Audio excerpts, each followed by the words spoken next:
నమస్తే, welcome to national round up. జాతీయ వార్తాంశాలని జాతీయవాద దృక్పథంతో విశ్లేషించే చర్చా కార్యక్రమం నేషనల్ రౌండప్ 128వ ఎపిసోడ్ సిద్ధంగా ఉంది. ఈ వారంలో జరిగిన జాతీయ వార్తాంశాలపై విశ్లేషించేందుకు సీనియర్ జర్నలిస్ట్ సురేష్ కొచ్చాట్ల గారు నేషనల్ స్టప్ స్టూడియోలో ఉన్నారు. వారితో మాట్లాడదాం. నమస్కారం సార్. నమస్కారం సార్. సురేష్ కొచ్చాట్ల గారు, ఈ వారం నేషనల్ రౌండప్ లో మనం ఆంధ్రప్రదేశ్తోనే మొదలు పెడదాం సార్. ఆంధ్రప్రదేశ్లో ప్రధాని నరేంద్ర మోదీ పర్యటన జరిగింది విశాఖపట్నం కేంద్రంగా. నిజానికి ఆంధ్రప్రదేశ్ ప్రభుత్వము, తెలుగుదేశం శ్రేణులు అండ్ బీజేపీ శ్రేణులు, జనసేన శ్రేణులు, మొత్తంగా ఒక కూటమికి సంబంధించినటువంటి అందరూ నాయకులు, అదేవిధంగా కార్యకర్తలు ఉత్సాహంగా ఒక రోడ్ షోలో పాల్గొన్నారు అండ్ ఘన స్వాగతం ప్రధాని నరేంద్ర మోదీకి ఇవ్వడం జరిగింది. నాకు గుర్తుంది 2019కి ముందు ఒక పరిస్థితికి ఈ రోజు పరిస్థితికి చూస్తే చాలా వ్యత్యాసం కనబడుతోంది. అండ్ చంద్రబాబు నాయుడు గారు, ఆయన నాకు తెలిసి మీకు కూడా చాలా సంవత్సరాల నుంచి పనిచేశారు కాబట్టి 2014 తర్వాత చంద్రబాబుకి, అంతకుముందు 1999 to 2004 మధ్య చంద్రబాబు ముఖ్యమంత్రిగా ఉన్నదానికి 2014-19 మధ్య చంద్రబాబుకి డిఫరెన్స్ ఉంటుంది అని అంటారు. అండ్ నాకు తెలిసి ఇప్పుడు అనిపిస్తోంది, కొంతమందితో మాట్లాడుతుంటే మళ్ళీ ఆ పాత చంద్రబాబు నాయుడు గారి అది కనబడుతుందేమో అనిపిస్తుంది. బికాస్ ఎందుకంటే ఆంధ్రప్రదేశ్ అభివృద్ధి చెందాలి అనే ఒక సంకల్పం ఉండడం ఒక లెక్క, దానికి తగ్గ ప్రణాళిక వేసుకోవడము, విజన్, లేకపోతే దానికి తగ్గట్టుగా పనిచేయడము. నాకు తెలిసి ఈ లాస్ట్ 1 yearలో, ఈ 7-8 నెలల్లో నో నాయిస్, నిజానికి నాయిస్ లేకుండా క్వైట్ గా చేయాల్సిన పని అయితే చేసుకుంటూ పోతున్నారు. అఫ్ కోర్స్ పొలిటికల్ అదంతా ఉండేది ఉంటది. మోదీ గారు ఒక మాట అన్నారు, యాక్చువల్లీ $2.5 trillion ఎకానమీగా ఆంధ్రప్రదేశ్ 2047 వరకు రావాలనేది ఒక టార్గెట్ గా నిర్దేశించుకోవాలని చెప్పి, which is a big thing నిజానికి కదా. $2.5 trillion ఎకానమీగా జిఎస్డిపి మన ఎకానమీ ఆంధ్రప్రదేశ్ రావాలి అని అంటే దాని దగ్గర ఇన్ఫ్రాస్ట్రక్చర్ డెవలప్మెంట్ అవన్నీ మేము చేస్తాము, ఇది మా కమిట్మెంట్, మేము చేస్తున్నాము అని చెప్పేసి మోదీ చెప్పడము, మోదీని విపరీతంగా ప్రశంసల్లో ముంచెత్తడము చంద్రబాబు నాయుడు గారు మాట్లాడినప్పుడు కానివ్వండి, మిగతా నాయకులు కానివ్వండి. So how do you look at it? అసలు మోదీ పర్యటనకు సంబంధించి ఆంధ్రప్రదేశ్లో ఒక మంచి రోజులు వచ్చాయా మళ్ళీ ఆంధ్రప్రదేశ్కి? డెఫినెట్గా సాయి గారు, ఎందుకంటే మీరు చెప్పినట్లు చంద్రబాబు నాయుడు గారిని నేను ఫస్ట్ టైం ఇంటర్వ్యూ చేసినప్పుడు ఆయన కాంగ్రెస్ మినిస్టర్గా ఉండే ఆ టైంలో సెక్రటరీలో కూర్చొని, ఆయనకి ఇంగ్లీష్ కూడా అంత ఫ్లూయెంట్గా రాదు. ఎకనామిక్ టైమ్స్ గురించి ఒక ఆర్టికల్ కోసం వెళ్ళాను చంద్రబాబు నాయుడుని ఇంటర్వ్యూ చేయడానికి. దాని తర్వాత చంద్రబాబు నాయుడు నెక్స్ట్ అవతారంలో నేను చూసిన ముఖ్యమంత్రి అయిన తర్వాత ఆయనకి జన్మభూమి అనేది చాలా పాపులర్ ప్రోగ్రామ్ ఉండే ఆ టైంలో చంద్రబాబు నాయుడు గారిది. చాలా మటుకు రూరల్ ఏరియాస్కి డెవలప్మెంట్ అది ఇది అని చెప్పేసి. సో నేను ఒక స్కూల్లో చేసాము మేము ఆ టైంలో నేను అడ్వర్టైజింగ్ ఏజెన్సీలో పనిచేస్తుండే, అక్కడే పక్కనే నాయుడు గారి ఇంటి నుంచి ఒక 1/2 kilometer కూడా లేదు, జూబ్లీస్ చెక్ పోస్ట్ కాడ పనిచేస్తున్నప్పుడు రాత్రి అంతా పనిచేసి మొత్తం ఆర్ట్ వర్క్స్ అన్ని రెడీ చేసి, అది టోపీల నుంచి పోస్టర్ నుంచి న్యూస్ పేపర్ యాడ్ నుంచి అన్నీ రెడీ చేసి పొద్దున ఆయన ఇంటికి వెళ్తుండే తీసుకొని, నేనే వెళ్తుండే అనమాట. సో ఆయనకి ఫస్ట్ పొద్దున జల్దీ లేవడం ఒక హ్యాబిట్ అయిపోయింది. అది ఆయన ఎప్పుడు చెప్తుండే, ఎన్టీ రామారావు గారి దగ్గర నుంచి వచ్చిన హ్యాబిట్ అనేది. సో పొద్దున 5 గంటలు కాగానే పిలుస్తారు, 5 గంటలు 5:30కి రమ్మంటారు. సో మనకైతే ఆ హ్యాబిట్ లేదు కదా, మన ఆ టైంలో మన యంగ్స్టర్స్ 5:30. సో అక్కడ వెళ్ళి ఆయన కలుస్తున్నప్పుడు ఫస్ట్ ఆయనకి ఇంటెలిజెన్స్ బ్రీఫింగ్ ఒకటి ఉంటుంది. ఇంటెలిజెన్స్ చీఫ్ వచ్చి బ్రీఫింగ్ ఇస్తారు, ఒక 20 minutes అయిపోతుంది.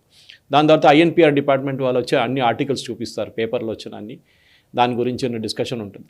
ఆ టైంలో జేసీ మాంతి గారు INPR చీఫ్గా ఉండే ఆ టైం. దాని తర్వాత నన్ను పిలిచినప్పుడు నేను ఈ ఆర్ట్ వర్క్లను తీసుకెళ్ళి ఆయన చూపిస్తే, ఇది బాగానే ఉంది, ఇది లోగో కొంచెం పెద్ద చేయండి, ఫోటో తక్కువ చేయండి, లేకుంటే ఇది పెద్ద చేయండి అని చెప్పి చేసి సైన్ చేసేస్తారు ఆయన. ఎందుకంటే సైన్ చేయకుండా అది అప్రూవల్ లేదు కదా, మళ్ళీ మన INPR తిరగాల్సి వస్తుంది. సో నాయుడు గారిని అక్కడ ఎవల్యూషన్ చూశాను నేను ఆ టైంలోనే మన హైటెక్ సిటీలో సైబర్ టవర్స్ బిల్డ్ చేస్తున్నారు. మన హైటెక్ సిటీ అంటే కానీ సైబర్ టవర్స్ అది అప్పుడు పని నడుస్తుంది దాన్ని అనమాట. అప్పుడు దాని ముందు కూడా నిలబడి ఒక ఫోటో తీపిచ్చాను, నా దగ్గర ఇప్పుడు కూడా ఉంది ఆ ఫోటో. దాని తర్వాత నేను ఆంధ్రప్రదేశ్ స్టేట్ ఫైనాన్షియల్ కార్పొరేషన్, అప్పుడు జేసీ మంతి గారు అక్కడ షిఫ్ట్ అయ్యారు. ఆ టైంలో అక్కడ వెబ్సైట్ ఇనాగ్రేషన్ ఒకటి, పోర్టల్ వాళ్ళది, ఆన్లైన్ అప్రూవల్ ఆఫ్ లోన్స్. ఆలోచించండి, నేను talking of 90s, online approval of loans గురించి నాయుడు గారు ఒక ఎవల్యూషన్ సాయి గారు. అదే టైంలో ఫస్ట్ టైం మన బిల్ క్లింటన్ గారు వచ్చారు, అది సైబర్ టవర్స్. దాని తర్వాత మైక్రోసాఫ్ట్ క్యాంపస్ హైదరాబాద్కి తీసుకురావడంలో రణదీప్ సుధాన్ గారు, SV ప్రసాద్ గారు, వీళ్ళందరూ సీనియర్ IAS ఆఫీసర్స్ ఉన్నారు. PPT తయారు చేసినప్పుడు నేను ఉన్నాను ఆ టైంలో అక్కడ. వెళ్ళి ఫస్ట్ టైం PowerPoint, ఎందుకంటే he wanted to impress bill gates that I'm using your product PowerPoint, Microsoft PowerPoint అని చెప్పి. అప్పుడు కూడా మనం చాలా స్కెప్టికల్గా ఉన్నాం, ఎందుకంటే బెంగళూరు ఆల్రెడీ హైదరాబాద్ కానీ చాలా ముందుకు వెళ్ళిపోయింది. నాయుడు గారు ఏం తీసుకొస్తారులే ఇక్కడికి అని చెప్పేసి తీసుకొచ్చారు. అన్నిటికంటే పెద్ద కూ అని చెప్పొచ్చేది Indian School of Business, ISB. It's form by Indian corporate, అన్ని ఇండియన్ కంపెనీస్ కలిసి, టాటా కానీ, గోద్రేజ్ కానీ, బిర్లా కానీ, వేదాంత, వీళ్ళందరూ కలిసి డబ్బులు పెట్టి మా టైప్ ఆఫ్ ఎడ్యుకేషనల్ ఇన్స్టిట్యూషన్, ఒక యూనివర్సిటీ లాగా కావాలని చెప్పి ISB సెటప్ చేశారు. నార్మల్ MBA కాకుండా ఎక్స్పీరియన్స్డ్ వాళ్ళకి తీసుకొని MBA చేపించడం, కోర్స్ చేయడం, ఎగ్జిక్యూటివ్ ఎడ్యుకేషన్ చేయడం చెప్పి సెటప్ చేశారు. మహారాష్ట్రలో ఫైనలైజ్ అయిపోయింది, అన్నీ అయిపోయినాయి. ల్యాండ్ కూడా అలాట్ చేసేసారు మహారాష్ట్ర గవర్నమెంట్. అప్పుడు శివసేన గవర్నమెంట్ ఉండే అక్కడ. అప్పుడు బాల్ ఠాకరే గారు వచ్చి పుల్లలు పెట్టారు. ఆయన ఏమన్నారంటే దీంట్లో 75% మహారాష్ట్రియన్ స్టూడెంట్స్కి అడ్మిషన్ ఇవ్వాలని చెప్పారు. దాంతో ఇండస్ట్రీ వాళ్ళు భయపడారు. ఎందుకంటే ఇది ఆల్ ఇండియా ఏషియా నుంచి తీసుకొద్దాం స్టూడెంట్స్ అనుకుంటే మీరేమో నేను మహారాష్ట్రియన్ స్టూడెంట్స్ని తీసుకోవాలంటున్నాను. ఆ న్యూస్ వచ్చిన రోజు అదే రోజు పొద్దున నాయుడు గారు చూశారు. ఐఎన్పిఆర్ బ్రీఫింగ్లో ఆర్టికల్ వచ్చింది, ఇట్లా జరిగింది ఒక గొడవ బాంబేలో అని చెప్పి. ఇమ్మీడియట్గా నాయుడు గారు ఒక ప్రైవేట్ ఎయిర్క్రాఫ్ట్ పంపించారు బాంబేకి. ప్రైవేట్ ఎయిర్క్రాఫ్ట్ పంపించి ఆ ఎయిర్క్రాఫ్ట్లో వీళ్ళందరినీ ఎవరెవరు ఉన్నారో అందరినీ పికప్ చేసుకున్నారు.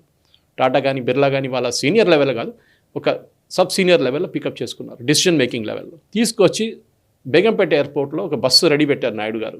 ఆయన దగ్గర ఒక బస్సు ఉండే, కాన్ఫరెన్స్ రూమ్ లాగా ఒక బస్సు ఉండే ఆ టైంలో, చైతన్య రథం లాగా ఇంకో వర్షన్ అన్నమాట అది. ఆ బస్సులో తీసుకొచ్చి, ఇప్పుడు ఏం ల్యాండ్ లేదు అక్కడ, మన మైక్రోసాఫ్ట్ డెవలప్మెంట్ సెంటర్ పక్కన తీసుకొచ్చి 400 ఏకర్లు ఉన్నాయని చెప్పి మొత్తం రాళ్ళు అక్కడ ఏం లేదు, మీకు ఇచ్చేస్తున్నాను ఫ్రీ ఆఫ్ కాస్ట్, ఏదో నామకే వాస్తే రూపాయి ఎంతో తీసుకుంటాం పర్ స్క్వేర్ యార్డ్ ఇచ్చేశారు. అదే రోజు ఈవినింగ్ అగ్రిమెంట్ సైన్ చేసుకున్నారు. ఐఎస్బి బాంబే నుంచి ముంబై నుంచి హైదరాబాద్ షిఫ్ట్ అయిపోయింది. ఐటీ ఎంప్లాయీస్ కానివ్వండి, వీళ్ళందరికీ ఇప్పుడు అక్కడ ఆ ఏరియాలో ఉన్న వాళ్ళందరికీ తెలుసు, కొత్త వాళ్ళకి. కానీ దాని హిస్టరీ ఏంటని ఎవరికి తెలియదు. సో నేను ఇదంతా ఈ 2 స్టోరీస్ ఎందుకు చెప్పానంటే నాయుడు గారి కేపబిలిటీ ఏంటి. ఆయన అందరూ ఇప్పుడు కూడా అందరు ఎవ్రీబడి అక్నాలజెస్ హైదరాబాద్లో ఐటీ తీసుకొచ్చింది చంద్రబాబు నాయుడు గారు. సరే దాని తర్వాత కంటిన్యూటీ ఎలిమెంట్ ఉండే, కేటీఆర్ కానివ్వండి మిగతా ఎవరైనా కాంగ్రెస్ పీరియడ్లో కూడా అంత కంటిన్యూటీ ఉండే. కానీ అదే మ్యాజిక్ ఇప్పుడు ఆంధ్రాలో తీసుకొస్తారా? సెంట్రల్ గవర్నమెంట్ ఫండ్స్ ఇస్తారు, సెంట్రల్ గవర్నమెంట్ ఫండ్స్కి ఒక లిమిట్ ఉంది. కానీ దానికన్నా ముందుకు వెళ్ళాలంటే నాకు ఇప్పుడు కూడా గుర్తుంది సాయి గారు, నేను 1988లో I was working in Vizag. 2 సంవత్సరాలు పనిచేశాను అక్కడ హోటల్ ఇండస్ట్రీలో. పనిచేసినప్పుడు అక్కడ శ్రీపురం జంక్షన్లో హెచ్ఎస్బిసి సెంటర్ ఒకటి ఉండే ఆ టైంలో.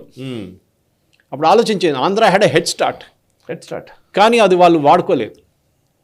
They never use that head start for proper route అనమాట. హైదరాబాద్ పికప్ చేసుకుంది ఆటోమేటిక్గా. ఎందుకంటే హైదరాబాద్ ఆడే ఆ టైంలో సిఎంసీ ఉండే, చాలా మటుకు సెంట్రల్ గవర్నమెంట్ ఇన్స్టిట్యూషన్స్ ఉండే. హైదరాబాద్ ఆటోమేటిక్లీ పికప్ చేసుకుని బల్క్ డ్రగ్ ఫార్మా ఇండస్ట్రీ ఉండే. సో పికప్ అయిపోయింది అక్కడి నుంచి నాయుడు గారికి. అదే మ్యాజిక్ నాయుడు గారు ఇప్పుడు ఆంధ్రాలో చేయాలి, చేస్తున్నారు, టైం పడుతుంది. కానీ ఇప్పుడు ఆయనకు ఉన్నది 4 సంవత్సరాలు. పాయింట్ అన్నారు కంటిన్యూటీ అని. యాక్చువల్ ఐఎస్బి తీసుకురావడంలో చంద్రబాబు గారి అప్పుడు జరిగింది చెప్పారు మీరు. అండ్ రాజశేఖర రెడ్డి గారి పీరియడ్లో ఈవెన్ బిట్స్ రావడానికి ఈవెన్ వల్లీశ్వర్ గారు డ్రాఫ్ట్ చేసిన వ్యక్తి అందులో. సో అట్లీస్ట్ ఆ కంటిన్యూటీ ఉండింది ఈవెన్ రాజశేఖర రెడ్డి గారి పీరియడ్లో కూడా. శంషాబాద్ ఎయిర్పోర్ట్ ఆయన ఫస్ట్ లక్ష్మీ చంద్రబాబు నాయుడు గారు స్టార్ట్ చేశారు, ఔటర్ రింగ్ రోడ్, దాన్ని కంటిన్యూ చేశారు, వీళ్ళు ఫినిష్ చేశారు, అదంతా ఫైన్. బట్ ఇక్కడ ఏమైందంటే ఆంధ్రప్రదేశ్లో మీరు చెప్పిన దాంట్లో 2014 to 19 ఒక సంకల్పంతో స్టార్ట్ అయింది. ఫర్ ఎగ్జాంపుల్ అమరావతి 42,000 ఎకరాలు నిజానికి ల్యాండ్ అక్వైర్ చేయడం అనేది it's not a simple thing. నిజంగా దేశాల్లో ఎంత కష్టమవుతుందో తెలుసు మనకు. Correct. Land acquisition act note తీసుకొచ్చి యూపీఏ వాళ్ళు తీసుకొచ్చినప్పటి నుంచి ల్యాండ్ అక్వైర్ చేయడం అనేది పెద్ద కష్టంగా మారిన సందర్భం. బట్ ఈయన ఒక మోడల్ బిల్డ్ చేశారు, 42,000 ఎకర్స్ ఆఫ్ ల్యాండ్. సరే అది పంట పొలాలు రైతులు ఇచ్చారు, ఏ ఆరోపణలు ఏమన్నా సరే, బట్ ల్యాండ్ అక్వైర్ చేయడం మాత్రం ఆ పాలసీ అది మాత్రం నిజంగా కేస్ స్టడీయే. నేను I have gone through that. సరే ఇప్పుడు నేను క్వశ్చన్ ఏంటంటే సార్, అంత ల్యాండ్ అక్వైర్ చేసి ఒక అమరావతి రెడీ చేసిన తర్వాత 19 నుంచి 24 మధ్య అమరావతి కాదు అనే ఒక అభిప్రాయంలోకి జగన్ తీసుకెళ్లడం, ఇట్లా రివర్సల్ జరిగినాయి, అండూ చేసే ప్రయత్నం చేశారు. ఇప్పుడు మళ్ళీ మొదటికి వెళ్లాల్సిన పరిస్థితి వస్తుంది. అదే కదా ఈ కంటిన్యూటీ చంద్రబాబు గారు చేసింది, రాజశేఖర రెడ్డి గారు కంటిన్యూ చేశారు, కానీ చంద్రబాబు గారు చేసింది జగన్ కంటిన్యూ చేయలేదు. దాన్ని మొత్తానికి రివర్సల్ మోడ్లోకి వెళ్ళిపోయే పరిస్థితికి వచ్చింది. ఇప్పుడు ఆంధ్రప్రదేశ్కి మోదీ గారు ఇచ్చిన భరోసా ఎంత పనిచేస్తుంది? లిమిట్ దాకా పనిచేస్తుంది సాయి గారు. ఒక రైల్వే జోన్కి ఫౌండేషన్ వేశారు, శంకుస్థాపన చేశారు. దాంతో ఏమవుతుంది, వాల్టేర్ జోన్ చాలా సంవత్సరాల నుంచి అడుగుతున్నారు, వాల్టేర్ జోన్ కావాలని చెప్పేసి వాల్టేర్ జోన్ క్రియేట్ అవుతుంది. కానీ వాల్టేర్ జోన్కి డిసడ్వాంటేజ్ ఉన్నాయండి అనుకోండి. ఒకవైపు భువనేశ్వర్ నుంచి వచ్చి చూసినప్పుడు ట్రాఫిక్ చూస్తే వాల్టేర్ నుంచి ఇక్కడికి ఇటువైపు వెళ్తే చెన్నై, ఇటువైపు ఏమో విజయవాడ. ఈ వాల్టేర్ జోన్లో రెవెన్యూ చాలా తక్కువ ఉంటుంది, రెవెన్యూ రియలైజేషన్.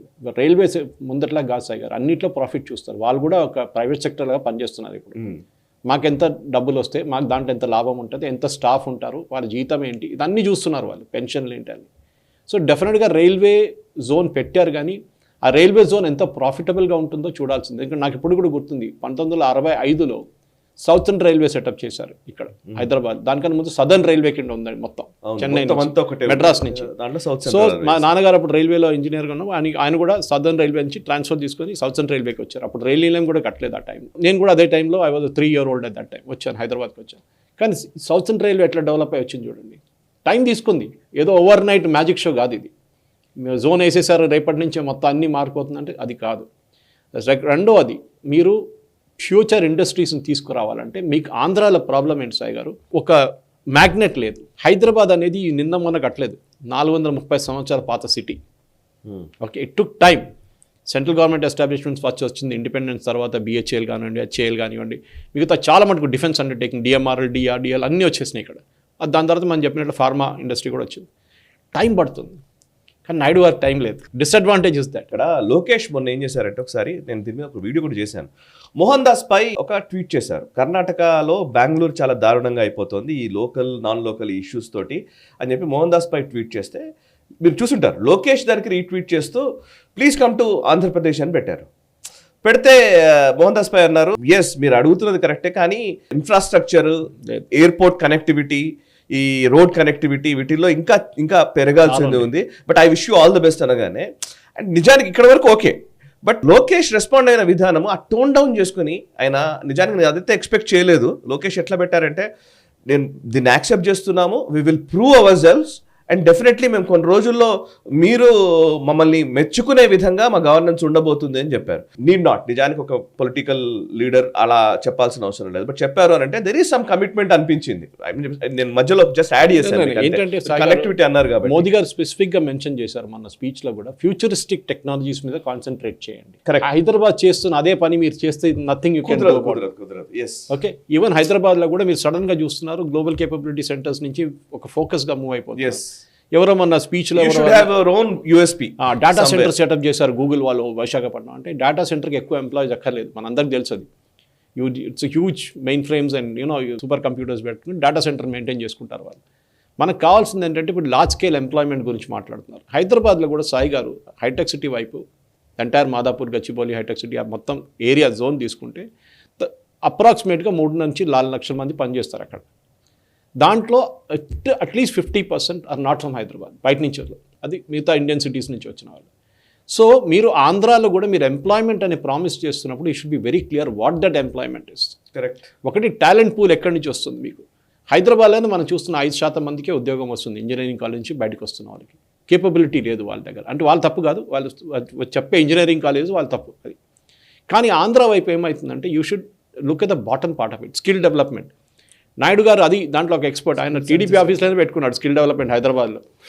మోదీ గారు ప్రోగ్రామ్ పెట్టుకున్నారు. So futuristic technology, green hydrogen గురించి మాట్లాడుతున్నాం, ప్రొడక్షన్ ఫెసిలిటీ అక్కడ పెట్టారు, శంకుస్థాపన చేశారు దాన్ని కూడా. సో డెఫినెట్గా నాకపల్లిలో బల్క్ డ్రగ్ పెట్టారు. మనం అందరూ అనుకుంటాం బల్క్ డ్రగ్ ఎప్పుడో 1990లో హైదరాబాద్లో స్టాండర్డ్ ఆర్గానిక్స్, డాక్టర్ రెడ్డీస్ మొదలు పెట్టినప్పుడు ఆ టైంలో ఉండే. ఇప్పుడు బల్క్ డ్రగ్ ఎందుకు వెళ్తున్నాం మనం ఫినిష్ ప్రొడక్ట్స్కి వస్తున్నాం ఇక్కడ హైదరాబాద్లో. మళ్ళీ బల్క్ డ్రగ్స్కి ఎందుకు వెళ్తున్నాం అంటే between we stop making bulk drugs. మన APS చైనాస్ నుంచి కొంటున్నాం మనం. అది కోవిడ్ టైంలో మనకు తెలిసిపోయింది ఎట్లా దెబ్బ దక్కింది మనకంటే. We could not get APS, మన ప్రొడక్షన్ మొత్తం ఆగిపోయింది. సో డెఫినెట్గా ద బల్క్ డ్రగ్ ఎందుకు ఆల్రెడీ ఒక ఇన్ఫ్రాస్ట్రక్చర్ ఉంది విశాఖపట్నం చుట్టుపక్కల.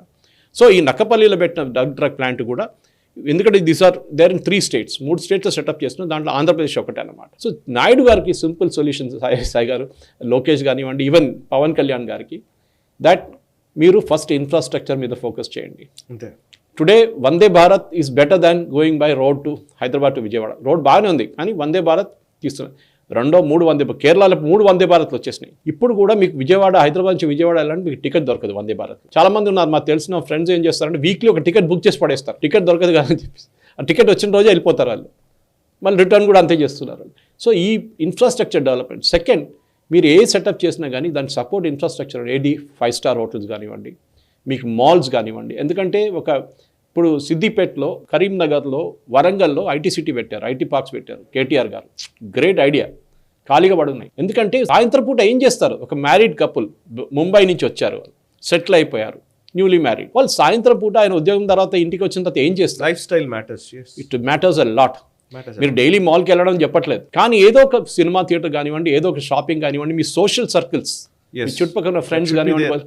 మీకు అది లేదు. అది డౌన్ ద లైన్ అవుతుంది. డెవలప్ చేయాలి. అది ఆంధ్రాలో. సెకండ్ ఇస్ ఆంధ్ర ప్రాబ్లం ఏంటంటే ఎక్స్ట్రీమ్ వెదర్. ఒకవైపు రాయలసీమ, ఇంకోవైపు విజయవాడ, బ్లేజ్వాడ అంటుండే ముందు మనం జోకింగ్ లీవ్ ఇస్తున్నాం, బట్ బ్లేజ్వాడ, బెజవాడని బ్లేజ్వాడ అని చేసాం మనం. దాని తర్వాత విశాఖపట్నం కోస్టల్ ఏరియా, చాలా హ్యూమిడిటీ ఎక్కువ ఉంటుంది. హైదరాబాద్ అడ్వాంటేజ్ ఏంటంటే ఏప్రిల్ మే జూన్ పక్కన పెడితే మిగతా అన్ని మంత్స్ హైదరాబాద్ ఇస్ కూడా very good temperate climate. Advantage అది మనం డిసడ్వాంటేజ్ కూడా ఉంది. హైదరాబాద్ ల్యాండ్ లాక్ స్టేట్, మనకి ఇక్కడ నుంచి పోర్ట్ లేదు, యాక్సెస్ లేదు. మచిలీపట్నంకి అడుగుతున్నారు రేవంత్ రెడ్డి యాక్సెస్ చేయమంటారు. సో వాళ్ళకున్న అడ్వాంటేజ్ అంటే చాలా పెద్ద coast line. Correct, coast line చాలా they should use that. Coast line ఎవరు వాడతారు? చాలా రకాలుగా use. Car manufacturing plants are all located near coast line. Okay, Chennai చూడండి, పూణే చూడండి. Pune is not near coast line but still closer to Mumbai port అని. So మీరు అట్లాంటి ఫెసిలిటీస్ని తీసుకురా. మీకు ఒక సిటీ పెట్టారు, అక్కడ ఒక కియా మోటార్స్ వచ్చింది అనుకోండి దాని పక్కనే, కానీ ఇంకా మీకు చాలా చేయాల్సింది. కానీ నాయుడు గారికి నేను చెప్పేది ఆంధ్రప్రదేశ్ ప్రజలకు ఒకటే రిక్వెస్ట్ ఏంటంటే, మీరు నాయుడు గారికి ఇంకో టర్మ్ కూడా ఇవ్వాలి. ఎందుకంటే ఇది 5 సంవత్సరాలకు కాదు. ఎందుకంటే జగన్ గారు లాస్ట్ టైం చేసిన తప్పు ఏంటంటే, నాయుడు గారు ఏం చేశారు ఆ కోపంతోని, అదే అది గ్రడ్జగా మారిపోయి అది చాలా తప్పు. And I think that's the biggest. Political rivalry different. ఒక ఇన్వెస్టర్ ఏం చూస్తాడు సాయి గారు? కన్సిస్టెంట్ పాలసీ చూస్తారు. ఆయన వచ్చి ఒక 200 కోట్లు పెట్టుబడి పెడితే దానికి కన్సిస్టెంట్ గా రేపు వచ్చి మీరు పాలసీ మార్చేస్తే పోయింది ఆ డబ్బులంతా, అయిపోయింది. సో ఒక స్టెబిలిటీ ఉండాలి. ఇంటర్నేషనల్ మార్కెట్స్ కానివ్వండి, నేషనల్ మార్కెట్, ఇంటర్నేషనల్ ఇన్వెస్టర్ ఎవరైనా కానివ్వండి, they look for continuity in policy. Amazon ఇప్పుడు సెటప్ చేశారు ఇక్కడ. అమెజాన్ సెంటర్ డెవలప్మెంట్ ఎప్పుడు మొదలైంది సాయి గారు? ఆల్మోస్ట్ 15 years ముందు నుంచి Hyderabad. I wish he'll come out of the socialist formulas. Socialist పనికిరాదు. అర్జెంటీనా పెద్ద ఎగ్జాంపుల్, అది మనం ఇంకో డిబేట్ చేయాలి. అర్జెంటీనాలో ఎట్లా కంట్రీ మార్చారు అర్జెంటీనా అని అక్కడ వచ్చిన ప్రెసిడెంట్, కొత్త president, he first did away with entire socialist model. He said I will not even negotiate with Cuba or China. Correct. కానీ బయటపడ్డారు వాళ్ళు. సో ఈ ఒక ఎంప్లాయ్మెంట్ కావాలంటే ఫస్ట్ మీరు don't promise high level employment. మీరు మిడిల్ లెవెల్ అండ్ లో level support service యొక్క కేపబిలిటీ సెంటర్ సర్వీస్ చేస్తే దానికి ఏసీ మెకానికల్ కానివ్వండి, దానికి హౌస్ కీపింగ్ స్టాఫ్ కానివ్వండి, దానికి సెక్యూరిటీ స్టాఫ్ కానీ చాలామంది అక్కడ ఉద్యోగం ఉంటుంది. అందరూ ఐటీలో కూర్చోరు కదా. So you should temper down your activity. మీకు అక్కడ ఏమేమి తీసుకురాగలరో అది తీసుకురండి. టూరిజం డెవలప్ చేయండి. మీరు కెమికల్ పార్క్స్ పెడితే కెమికల్ పార్క్స్ పెట్టండి. మీరు కోస్ట్ లైన్ పక్కన మేజర్ మ్యానుఫ్యాక్చరింగ్ ఫెసిలిటీ అది చేయండి డెఫినెట్గా. ఇప్పుడు శ్రీహరికోట ఉంది సాయి గారు, దాని పక్కన స్పేస్ పార్క్ పెట్టచ్చు కదా. ఉన్నంత హైదరాబాద్లో ఉంది, ప్రైవేట్ బెంగళూరులో ఉంది, హైదరాబాద్లో ఉంది. శ్రీహరికోట పక్కన పెట్టచ్చు, towards Chennai. It is inter connected. Defence corridor, అక్కడ ఒక డిఫెన్స్ కారిడార్ పెట్టచ్చు పెద్దది. కాన్పూర్లో ఉంది, హైదరాబాద్లో ఉంది. చెన్నై విశాఖపట్నం ఒక డిఫెన్స్ కారిడార్ పెట్టచ్చు. You can do that. Definitely చాలా ఐడియాస్ ఉన్నాయి సాయి గారు, కానీ ఇంప్లిమెంట్ చేయడానికి నాయుడు గారి దగ్గర టైం చాలా తక్కువ ఉంది. He has to show a visible improvement. Like high court building కట్టారు, అమరావతి రాజు చేశారు, చేయండి. కానీ మీరు ఎక్కువ ప్రామిస్ చేయకండి. ఎప్పుడు చెప్తారు under promise and over deliver, దాన్ని చేయాలి సాయి గారు. రైట్, చాలా ఇంపార్టెంట్ ఆస్పెక్ట్. యాక్చువల్లీ మనం స్కిల్స్ గురించి వీటి గురించి మాట్లాడుతున్నాం కాబట్టి, అండ్ ఆంధ్రప్రదేశ్ డెవలప్మెంట్ వీటి గురించి మాట్లాడుతున్నాం కాబట్టి దీనికి లింక్ చేసుకునే అంశమే అనుకుంటున్నాను నేను. ఎందుకంటే వర్కింగ్ అవర్స్ గురించి ఇప్పుడు పెద్ద క్వశ్చన్ వస్తుంది. యాక్చువల్లీ భారతదేశం ఒక టార్గెట్ పెట్టుకుంది, 2047కి మనం భారతదేశము వికసిత భారతం కావాలని, డెవలప్డ్ కంట్రీ కావాలనేది మన టార్గెట్. ఎస్, అలాంటి టార్గెట్ తోటే చాలా దేశాలు పనిచేశాయి. ఆ దేశాలు అభివృద్ధి చెందిన దేశాలు అయ్యాయి అని అంటే బికాస్ ఆఫ్ వాళ్ళ వర్క్ ఫోర్స్ అంత శ్రద్ధగా డెడికేటెడ్గా పనిచేశారు. ఇప్పుడు Japan, for example Japan Hiroshima నాగాసాకి తర్వాత అంత కష్టపడి వాళ్ళు మళ్ళీ దేశాలను పునర్నిర్మించుకున్నారు. సో ఈ రోజున్న పరిస్థితుల్లో భారతదేశం కూడా అట్లాగే ఉండాలి అంటే మనం ఇదివరకు కూడా డిస్కస్ చేశాము. నారాయణమూర్తి గారు, ఇన్ఫోసిస్ నారాయణమూర్తి గారు ఒక స్టేట్మెంట్ ఇచ్చారు, 70 గంటలు పనిచేయాలి వారంలో అని చెప్పేసి ఆయన అప్పుడు మాట్లాడారు. అలాంటి స్టేట్మెంట్ ఒకటి ఎల్ఎన్టీ చీఫ్ నుంచి వచ్చింది. ఎల్ఎన్టీ చీఫ్ ఎస్ఎన్ సుబ్రహ్మణ్యం గారు ఇచ్చిన స్టేట్మెంట్ ఏంటంటే, ఆయన ఎంతసేపు మీరు సండే రోజు మీ భార్యను చూసుకుంటూ ఉంటారు, సో గో అండ్ వర్క్ అన్నట్టుగా మాట్లాడుతున్నారు. బేసికలీ వర్క్ లైఫ్ బ్యాలెన్స్ అనేది ఈ మధ్య విపరీతంగా ఐటీ సర్కిల్స్లో, ముఖ్యంగా కార్పొరేట్ సర్కిల్స్లో వినిపిస్తోంది.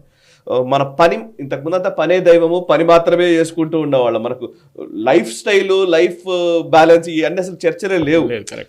నా జనరేషన్ వరకైతే, మన వరకైతే రాలేదు. బట్ జెన్జీ అలాంటి వాటిని ఒప్పుకోదు. జనరేషన్ జీ వీళ్ళు ఒప్పుకోరు. బట్ ఇలాంటి స్టేట్మెంట్స్ వచ్చినప్పుడు వాళ్ళ నుంచేమో నెగటివిటీ వస్తోంది. బట్ దేశం అభివృద్ధి చెందాలన్నా, రాష్ట్రం అభివృద్ధి చెందాలన్నా, ఈవెన్ తెలంగాణ అయినా ఆంధ్రప్రదేశ్ అయినా మన జిఎస్డిపిలు జీడిపిలు పెరగాలనంటే మనం పని చేయాలి. అది కరెక్టా? లేకపోతే మరి వర్క్ లైఫ్ బ్యాలెన్స్ అనే ఈ జెన్జీ ఆర్గ్యుమెంట్ కరెక్టా? ఒకసారి మీ వ్యూ పాయింట్ తెలుసుకోవాలనుంది. జూన్ 1986లో నా కెరియర్ మొదలు పెట్టారు. I started as a waiter, ITC Banjara. చాలామంది మా మదర్ కూడా అంటుండే ఏంట్రా నువ్వు హోటల్ మేనేజ్మెంట్ చేసి వెయిటర్గా ఉద్యోగం తీసుకున్నావు అంటే నేను చెప్పాను ప్రూవ్ చేయాలి కదా అని చెప్పాను. అప్పుడు మాది క్యాంపస్ ప్లేస్మెంట్ క్యాన్సిల్ అయిపోయింది, పెద్ద స్టోరీ అది.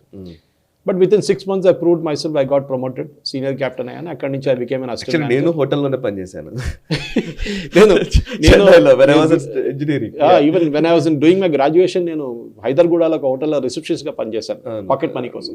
Anyway very proud of that. In fact నా స్టార్టింగ్ సాలరీ 425 రూపాయలు ఉండే. Okay, that is 1986. అప్పుడు సాయి గారు బ్యాంక్వెట్స్ అని మన పార్టీలకు వస్తుంది, బ్యాంక్వెట్స్ అంటారు హోటల్లో, 5 star హోటల్లో. అప్పుడు ఒకటే 5 star హోటల్ ఉండే, ఐటీసీ బంజారా, ఇప్పుడు తాజ్ బంజారా అంటారు దాన్ని. ఇంకే 5 star హోటల్ లేకుండా హైదరాబాద్లో. 18 గంటలు నార్మల్ సాయి గారు. డబుల్ షిఫ్ట్ అనేది హోటల్ ఇండస్ట్రీలో నార్మల్. ఆఫ్లేమో 15 రోజుల తర్వాత ఒక ఆఫ్ వస్తుంది. అప్పుడు ఈ నారాయణమూర్తి గారు చెప్పిన దానికి, ఎల్ఎన్టీ సుబ్రహ్మణ్యం గారు చెప్పిన దానికి అన్నీ చూస్తే ఆ టైంలో మేము పనిచేస్తుండే. అట్లా మీరు క్యాల్కులేట్ చేసుకోవచ్చు. 9 into 7 ఎంత అవుతుంది మీకు, అది 9 to 6 తీసుకోవచ్చు. ఇప్పుడు కూడా సెక్యూరిటీ గార్డులు వీళ్ళు బీహార్ నుంచి డబుల్ షిఫ్ట్ చేస్తారు. డబుల్ షిఫ్ట్ చేస్తారు. సో 7 గంటలకు వస్తే సాయంత్రం 7 గంటల దాకా ఉంటారు. సో మళ్ళీ 2-3 రోజులు ఒకటేసారి కంటిన్యూ చేస్తారు. సో అప్పుడు డబుల్ షిఫ్ట్ చేస్తుండే. దాని తర్వాత మీడియా ఇండస్ట్రీకి వచ్చినప్పుడు, టైమ్స్ ఆఫ్ ఇండియాలో వచ్చినప్పుడు నాకు ఇప్పుడు కూడా గుర్తుంది, సోఫాల మీద పడుకుంటుండే బెంగళూరు ఆఫీస్లో. I started my career in times of India Bengaluru. అక్కడి నుంచి ఇక్కడ షిఫ్టే లేదు కదా, షిఫ్టే లేదు. మన మీడియా ఇండస్ట్రీలో లేదు కదా, 24/7 ఆపరేషన్ ఉన్నప్పుడు మీకు షిఫ్టే ఉండదు. రిపోర్టర్, జర్నలిస్ట్ అసలు ఉండదు. ఒక సెట్ బట్టలు అక్కడ ఆఫీస్లో పెట్టుకుంటాం, అక్కడే స్నానం చేయడం, అక్కడే ఉండడం, అంతా అక్కడ నడుస్తుంది అనమాట. కానీ ఇప్పుడు జనరేషన్ ప్రాబ్లం ఏమైపోయిందంటే, మీరు చెప్పినట్లు జెనెక్స్కి వాళ్ళ ప్రయారిటీస్ మారిపోయింది. ఒకటి కోవిడ్ తీసుకొచ్చిన వర్క్ కల్చర్ డిఫరెన్స్ ఏంటంటే, మన ఇంటి నుంచి కూడా పని చేసుకోవచ్చు కాదా, అవును, ఆఫీస్కి ఎందుకు రావాలి అని ఒక ఇది వచ్చింది. కోవిడ్ అయిన తర్వాత చాలామంది రెసిస్ట్ చేశారు. ఇప్పుడు కూడా చాలామంది హైబ్రిడ్ మోడల్ వర్క్ చేస్తున్నారు, కొన్ని రోజులు అక్కడ, కొన్ని రోజులు ఇక్కడ. కానీ నారాయణమూర్తి గారు చెప్పిన దానికి, సుబ్రహ్మణ్యం గారు చెప్పిన దానికి నా లాజిక్ ఏంటంటే సాయి గారు, నంబర్ ఆఫ్ అవర్స్ పని చేసేది కాదు important, what you do during that number of quality of work. వీళ్ళు కంపేర్ చేసేది జపాన్లో ఉన్న usually car manufacturing.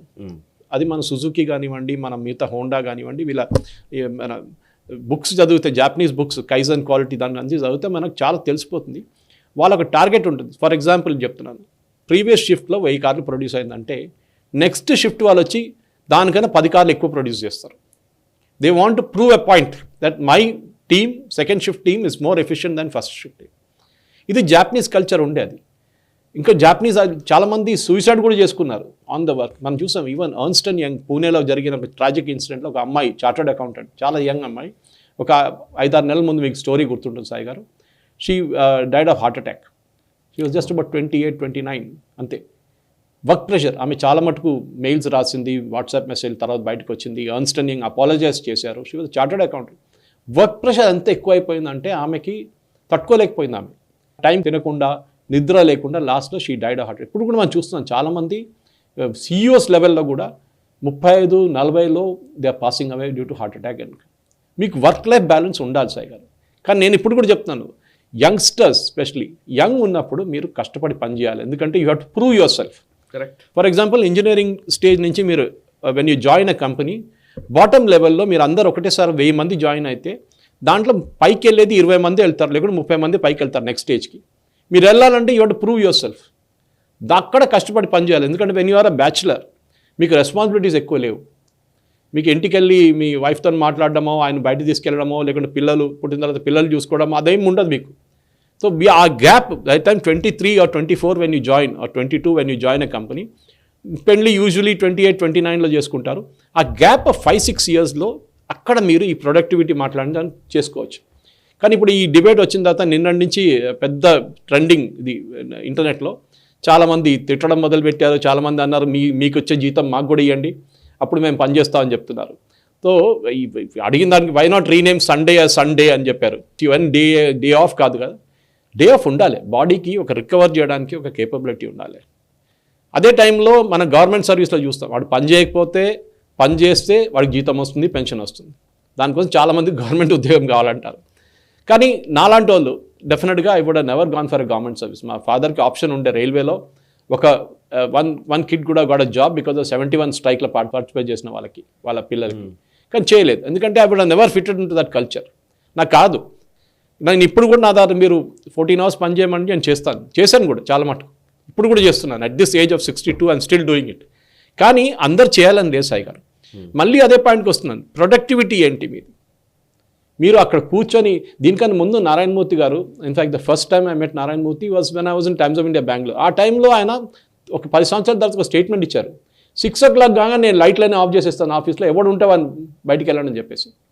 Because if you can't complete your allotted work by 6 o'clock in the evening 9 hours షిఫ్ట్లో, that means you're inefficient అంటున్నారు. అప్పుడు 70 గంటల పని ఎందుకు చేయాలి సాయి గారు? మీరు అనలైజ్ చేస్తున్నారా 70 గంటల్లో ఏం వస్తుంది అవుట్పుట్? ఇప్పుడు నా ఎలాంటి చీఫ్ చెప్పినట్టు 90 hours మీ అవుట్పుట్ ఏంటి, అది చూడాలి మేము, చాలా ఇంపార్టెంట్. మీరు ఐటీ సెక్టర్లో పనిచేస్తే ఇంకోటి ఉంటుంది, మీరు ఫిజికల్గా ఇన్ఫ్రాస్ట్రక్చర్ ప్రాజెక్ట్లో పనిచేసినప్పుడు ఇంకోటి ఉంటుంది, అక్కడ బయట ఎండ ఉంటుంది, వాన ఉంటుంది, అన్నీ ఉంటుంది problems. So you have different industries which are working in different ways. అందరికీ ఒకటే లెవెల్లో మీరు తీసుకురాలేరు. I mean how long will keep looking at a wife అని పెళ్ళామని ఎన్ని గంటలు చూసుకుంటారు? Chinese people work for 90 hours అంటున్నారు ఆయన. ఈ పెళ్ళామని చూసుకుని కూర్చుంటారా, లేకుంటే చైనీస్ వాళ్ళు పనిచేస్తున్నారు 90 గంటలు పనిచేస్తారంట చైనీస్ వాళ్ళు. చేస్తుండొచ్చు, వాళ్ళ కల్చర్ అట్లా ఉండొచ్చు. ఏ ఇండస్ట్రీలో పనిచేస్తున్నారు అది కూడా చాలా ఇంపార్టెంట్ సాయి గారు. అదే టైంలో అమెరికన్స్ చూడండి 50 గంటలు పనిచేస్తారు, వాళ్ళకి చాలా స్ట్రిక్ట్ వాళ్ళ లాస్. యూరోప్లో ఇంకా దారుణం. దానికోసం ఏమైపోయింది, యూరోపియన్ ఎఫిషియన్సీ పడిపోయింది. చైనీస్ ప్రోడక్ట్స్ వచ్చి యూఎస్లో పడుతుంది, యూరోప్లో పడుతుంది. ఎందుకంటే they are working extra hours and bringing down the cost. ఇది మన దగ్గర ప్రాబ్లం ఎక్కడ వస్తుందంటే సాయి గారు, పని చేసేటోని మీద తల మీద అన్ని పని వేసేస్తారు, పని చేయనోడు మంచిగా ఎంజాయ్ చేస్తాడు. మనం చూస్తాం అది ఎప్పుడైనా ఏ ఇండస్ట్రీ అయినా కానీ సేమ్ థింగ్ హ్యాపెన్స్ అన్నమాట. కానీ బర్న్అవుట్ కాకూడదు. కరెక్ట్, బర్న్అవుట్ కాకూడదు. మనం ఎర్న్స్ట్ అండ్ యంగ్ జరిగిన కేసులో జరగకుండా, ఇప్పుడు చూస్తున్న సీఈఓలు, కొంతమంది సీఈఓస్ జిమ్లో ఉన్నప్పుడు అక్కడే చనిపోతున్నారు. మా ఫ్రెండ్ ఒకరు ఉన్న హైదరాబాద్లో ఉన్న ఆయన కూడా జిమ్ నుంచి వర్కౌట్ చేసి బయటికి రాగానే he collapsed and died, very young age. ఇట్లా కాకూడదు. You have to have a kind of, మీరు చెప్పినట్లు పోస్ట్ కోవిడ్లో జెనెక్స్ అండ్ వస్తున్న వాళ్ళ ప్రిఫరెన్స్, వాళ్ళ ఫ్లెక్సిబిలిటీ. వాళ్ళు అంటారు మేము షార్ట్స్ వేసుకొని వస్తూ ఉంటారు వర్క్కి, మీరు ఆపలేరు. మీరు అంటారు ఇదేంటి ఆఫీస్ కల్చర్ అంటే షార్ట్స్ వేసుకొస్తున్నట్టు. నేను పోన్లే తీసుకున్నా రాజీనామా అని చెప్పేసి రిజైన్ చేసి వెళ్ళిపోతారు. అట్లాంటి వాళ్ళు ఉన్నారు కూడా, చాలా మంది ఉన్నారు. నాకు తెలిసిన, నా ముందు జరిగిన ఇన్సిడెంట్ ఉంది. కార్పొరేట్స్ కొంతమంది భయపడుతున్నారంట జెన్జీ వాళ్ళని రిక్రూట్ చేయడానికి. ఎందుకంటే ఏదన్నా ఇప్పుడు ఇంకోటి ఏంటంటే ఇందులో ప్రాబ్లము, కొంతమంది ట్రైనింగ్స్ ఇస్తారు, వాళ్ళు లాంగ్ కెరీర్ ఎక్స్పెక్ట్ చేసి మేనేజ్మెంట్ కూడా వాళ్ళని ట్రైన్ చేస్తూ ఉంటుంది. సడన్గా నా కెరీరే మార్చుకుంటాను నేను, ఇప్పుడు నేను I don't want to continue with this job అని అనుకునే వాళ్ళు బోలెడంతమంది పెరుగుతున్నారు ఈ మధ్య. మూడ్ షిఫ్ట్ జరుగుతున్నాయి కెరీర్లో కూడా. ఇమీడియట్లీ నేను ఏదో సినిమా ఇండస్ట్రీలో పనిచేస్తానవచ్చు, లేకపోతే ఇంకోటి ఏదో నేర్చుకుంటానవచ్చు. And I need a break అని ఒక వన్ ఫైన్ మూమెంట్ ఒక రోజు వచ్చినప్పుడు బాగా స్ట్రెస్ అయిపోయింది, ఐ నీడ్ ఏ బ్రేక్ అని చెప్పి 3-4 నెలల్లో వెళ్ళిపోవచ్చు. ఇట్లాంటి కల్చర్ కూడా వస్తుంది కదా. సో స్వపన్ సేట్ అని చెప్పి సుహెల్ సేట్ ఇప్పుడు టీవీలో కనిపిస్తారు మీకు, బ్రాండ్ మేనేజర్ ట్రెజర్ ఉండే Swapan Seth. He was working for agency call Clarion, creative director ఉండే ఆయన. ఆయన నాకు గుర్తుంది, బెంగళూరు నేను టైమ్స్ ఆఫ్ ఇండియా పనిచేస్తున్నప్పుడు మా ఆఫీస్ కింద వాళ్ళ ఆఫీస్ ఉంటాయి అనమాట, మిల్లర్స్ రోడ్లో. ఒకసారి కిందకి వెళ్తున్నప్పుడు సాయంత్రం 6 గంటలకు వాళ్ళ వర్క్ మొదలవుతుంది, ఏజెన్సీ వాళ్ళది. అప్పుడు దాకా వాళ్ళ వర్క్ వచ్చేదే 12 గంటలకు 1 గంటకు వస్తారు. వాళ్ళ వర్క్ స్టార్ట్ అయ్యేది సాయంత్రం 6 నుంచి. ఒకరోజు వెళ్తున్నప్పుడు మ్యూజిక్ పెట్టుకున్నారు, కూర్చున్నారు. సో నేను వెళ్ళి అడిగాను అనమాట, ఈ మ్యూజిక్ పెట్టుకున్నారు, గోడ మీద చూస్తున్నారు ప్లెయిన్గా, ఏంటంటే నాకు అక్కడి నుంచి ఇన్స్పిరేషన్ వస్తుంది అన్నమాట. క్రియేటివ్ ఫీల్డ్లో డిఫరెన్స్ అయ్యారు గారు, వాళ్ళు వర్క్ చేసే కల్చరే వేరు. మీరు సినిమా ఇండస్ట్రీలో వెళ్ళి మీరు 9 hours షిఫ్ట్లు 10 hours షిఫ్ట్లు ఉండే, వాళ్ళకు కూడా షిఫ్ట్ ఉన్నాయి. కానీ క్రియేటివ్ ఫీల్డ్ అయినప్పుడు మారిపోతుంది. అడ్వర్టైజింగ్ ఏజెన్సీ ఉండి స్టార్ట్అప్ తీసుకోండి, మీరు టీ హబ్కి వెళ్ళండి సాయి గారు, రెగ్యులర్గా వెళ్తుంటాను నేను. అవును, టీ హబ్ ఎంప్లాయీస్ అంటే కొంతమంది కాఫీ షాప్లో కనిపిస్తారు, కొంతమంది ఏమో అక్కడ బయట టేబుల్ దగ్గర కూర్చొని పనిచేస్తారు. చాలా మంది కాఫీ షాప్స్ లో వర్క్ చేసుకునే వాళ్ళు చాలా మంది. సైనిక్పూరికి వెళ్ళండి, చాలా coffee shops maximum coffee shop సైనిక్పూర్లో ఉంది, సికింద్రాబాద్లో. అక్కడ ఎంతమంది కల్చర్ మారింది, చాలా మారింది సాయి గారు. Understand that productivity is important, not the number of hours that you work. అది చాలా చాలా ఇంపార్టెంట్. అది ఏ మేనేజర్ అయినా గుర్తుపెట్టుకోవాలి. 70 గంటలు పనిచేస్తారా, 90 గంటలు పనిచేస్తారా, లేకుంటే 50 గంటలు పనిచేస్తారా కాదు, మీ అవుట్పుట్ ఏముండే అది తెలియాలన్నమాట. కరెక్ట్. ఎస్ సార్, ఇక నెక్స్ట్ అంశంలోకి వెళదాం సార్. లాంగ్ అవర్స్ గురించి మనం మాట్లాడాం కాబట్టి ఒకసారి టాక్సేషన్ గురించి మాట్లాడదాం సార్. రాబోయే రోజుల్లో బడ్జెట్ గురించి మనం మాట్లాడుతున్నాం కాబట్టి నిర్మలా సీతారామన్ గారి బడ్జెట్లో ఏముంటుందో తెలియదు. కానీ ఫస్ట్ అయితే ట్యాక్స్ విషయంలో లోయర్ ఇన్కమ్ గ్రూప్స్ ఏమో ఒక రకంగా చెప్పాలంటే జిఎస్టీలు, ఈ నిత్యావసర ధరలు ఇవి పెరుగుతున్నాయనే దాని మీద ఒకవైపు నడుస్తోంది. ఇంకోవైపు ఏమో అసలు మా ఇన్కమ్ ట్యాక్సే లేకుండా చేయాలనేది ఇంకొక మాట మాట్లాడుతూ ఉన్న వాళ్ళు ఉన్నారు. సో ఈ ట్యాక్సేషన్స్ వీటికి సంబంధించి ఒకసారి చెప్తారా? సాయి గారు, ఫస్ట్ ఆఫ్ ఆల్ ఎప్పుడు చెప్తారు, death and taxes are 2 inevitables in life అంటారు. అంటే ఇది 2 100% అందరి జీవితంలో ఉంటుందని. ఒకటి మనం మరణం కంపల్సరీ మనకి, ఇంకో ట్యాక్స్లు కట్టడం కూడా కంపల్సరీ. కరెక్ట్. సో కానీ భారతదేశంలో ఒక టర్మినాలజీ వచ్చి ట్యాక్స్ టెర్రరిజం అంటున్నారు ఇప్పుడు. ఎగ్జాక్ట్లీ. ఓకే, స్పెషలీ దీని మిడిల్ క్లాస్ ఇంపాక్ట్ అవుతున్నారు. ఎవ్రీ బడ్జెట్లో మీరు చూస్తుంటారు అందరికన్నా ఎక్కువ కంప్లైంట్స్ వచ్చేది మిడిల్ క్లాస్ నుంచి. వాళ్ళే చూస్తుంటారు direct taxes, indirect taxes mention చేస్తున్నప్పుడు ఇన్కమ్ ట్యాక్స్ బెనిఫిట్ ఏమైనా వస్తుందా అని. డెఫినెట్గా నా ఒపీనియన్, సుబ్రహ్మణ్యం స్వామి గారు ఒకసారి అన్నారు ఇన్కమ్ ట్యాక్సే తీసేయాలన్నారు. అది ఇట్స్ రాంగ్ థింగ్. ఎందుకంటే మీరు 30 లక్షల కన్నా ఎక్కువ, లేకుంటే 50 లక్షల కన్నా ఎక్కువ సంపాదిస్తుంటే సంవత్సరానికి you have to pay tax, లేకుంటే రెవెన్యూ ఎక్కడి నుంచి వస్తుంది.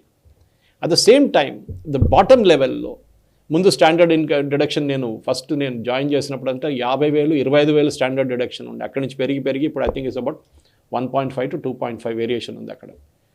టెక్నికలీ 7.5 lakhs దాకా మీకు యాన్యువల్ ఇన్కమ్లో మీరు ఏం పే చేయగలరు. దాని తర్వాత మీకు section 80C benefits, 80GG benefits అని వస్తుంది. హౌసింగ్ లోన్ తీసుకుందాం సాయి గారు, ప్రీమియం హౌసింగ్ లోన్ తీసుకున్నప్పుడు ఒక బెనిఫిట్ ఇస్తారు మీకు. హౌసింగ్ లోన్ ఒక టైంలో 1.5 lakhs, ఐ థింక్ ఇప్పుడు కూడా అంతే ఉంది అనుకుంటాను, 1.5 lakhs కట్ ఆఫ్ బెనిఫిట్ ఒకటి ఉంది, మీరు క్లెయిమ్ చేసుకోవచ్చు. మీరు పే చేస్తున్న హౌసింగ్ లోన్కి మీరు పే చేస్తున్నప్పుడు. ఒక టైంలో నేను ఫ్లాట్ కొనుక్కున్నప్పుడు ఉన్న రేట్ కాదు ఇప్పుడు ఫ్లాట్. ఓకే, అప్పుడు మీకు 10 లక్షలు 20 లక్షలకు ఫ్లాట్ వచ్చేస్తుండే. ఇప్పుడు ₹1,00,00,000 కన్నా తక్కువ ఫ్లాట్ లేవు, కానీ మీ స్టాండర్డ్ డిడక్షన్ సేమ్ ఉంది, మీ హౌసింగ్ లిమిట్ సేమ్ ఉంది. అదెందుకు సాయి గారు? అదే అర్థం కాదు. చాలామంది ఇల్లు ఎందుకు తీసుకుంటారంటే అట్ ద సర్టన్ లెవెల్ వాళ్ళకి ఇన్వెస్ట్మెంట్గా చూసుకుంటారు వాళ్ళు. ఎల్ఐసి అట్లా కాదు. ఎల్ఐసి కొంతమంది 5 పాలసీలు 6 పాలసీలు తీసుకుంటారు. నేను అడిగాను ఎందుకురా బాబు 6 సార్లు చస్తావని అడిగాను. కాదు, నువ్వు పోతే ఇంకోటి ఎంజాయ్ చేస్తాడు నీ డబ్బులు. వాళ్ళైతే ఇన్కమ్ ట్యాక్స్ బెనిఫిట్ కోసం తీసుకుంటారు. That one of the major drawbacks మన దగ్గర. అదే టైంలో మెడికల్ ఇన్సూరెన్స్ చూడండి, అదే లిమిట్లు ఎక్కడ పడింది అక్కడే పడింది అది. So time has come now, ఒక 10 to 15 lakhs దాకా, సజెషన్ అట్లీస్ట్ 10 lakhs దాకా మీరు స్ట్రైట్ అవే ఇన్కమ్ ట్యాక్స్ తీసేసేయండి. సెకండ్, ఈ ఫైలింగ్ బంద్ చేయండి. చాలా పెద్ద తలకాయ నొప్పి సాయి గారు. మా mother in law, father in law వాళ్ళు రిటైర్ అయి ఉన్నారు.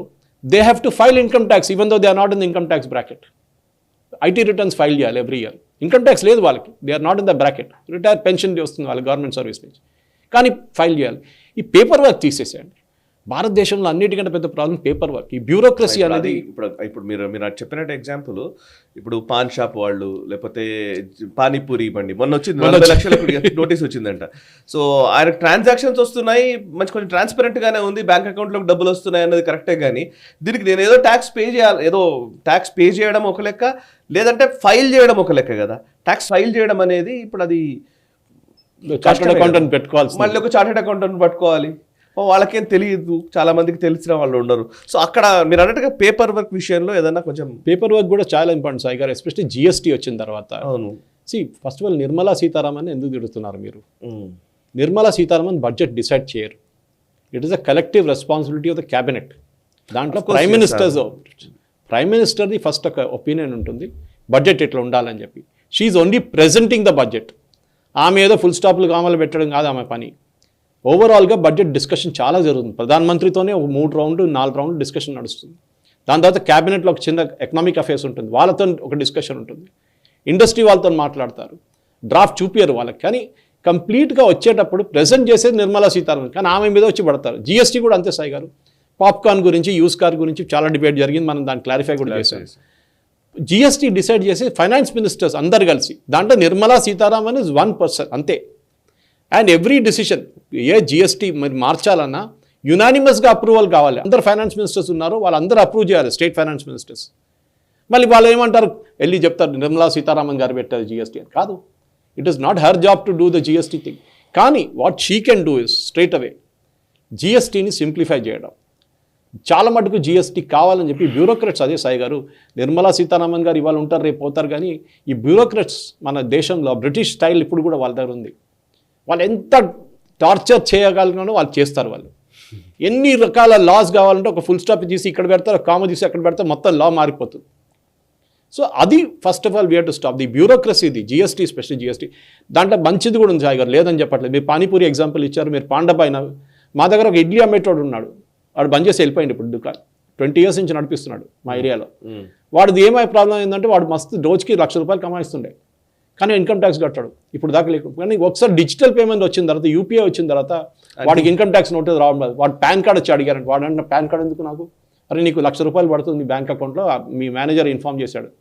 వాడు టెన్షన్, వాడు ఇప్పుడు అన్ని కట్టేసి బ్యాక్లాగ్లు అన్ని కట్టేసి దుకాణం బంద్ చేసి వెళ్ళిపోయాడు. వద్దురా బాబు నాతో కట్టలేదు. ఇంకో ప్రాబ్లం, వాడు స్విగ్గీ జొమాటో పెట్టుకున్నాడు సర్వీస్. ఆ స్విగ్గీలో జిఎస్టీ ఉంది, జొమాటోలో జిఎస్టీ ఉంది. అది జిఎస్టీ వాడు వచ్చి పడ్డాడు మళ్ళీ, అరే నాది జిఎస్టీ కట్టట్లేదని చెప్పేసి. ఇది అన్ని ప్రాబ్లమ్స్ మొదలయ్యాయి, జిఎస్టీ రిజిస్ట్రేషన్ ఎక్కడ అనేది. సో ఈ బ్యూరోక్రసీలో ఏమైపోతుందంటే మీరు చెప్పినట్ల రేపు మనం అనుకుందాం అది కరెక్ట్ కాదు, కానీ పాండాబాడు అంటాడు నేను తీసుకోను యూపీఐ పేమెంట్, నాకు క్యాషే కావాలంటాడు.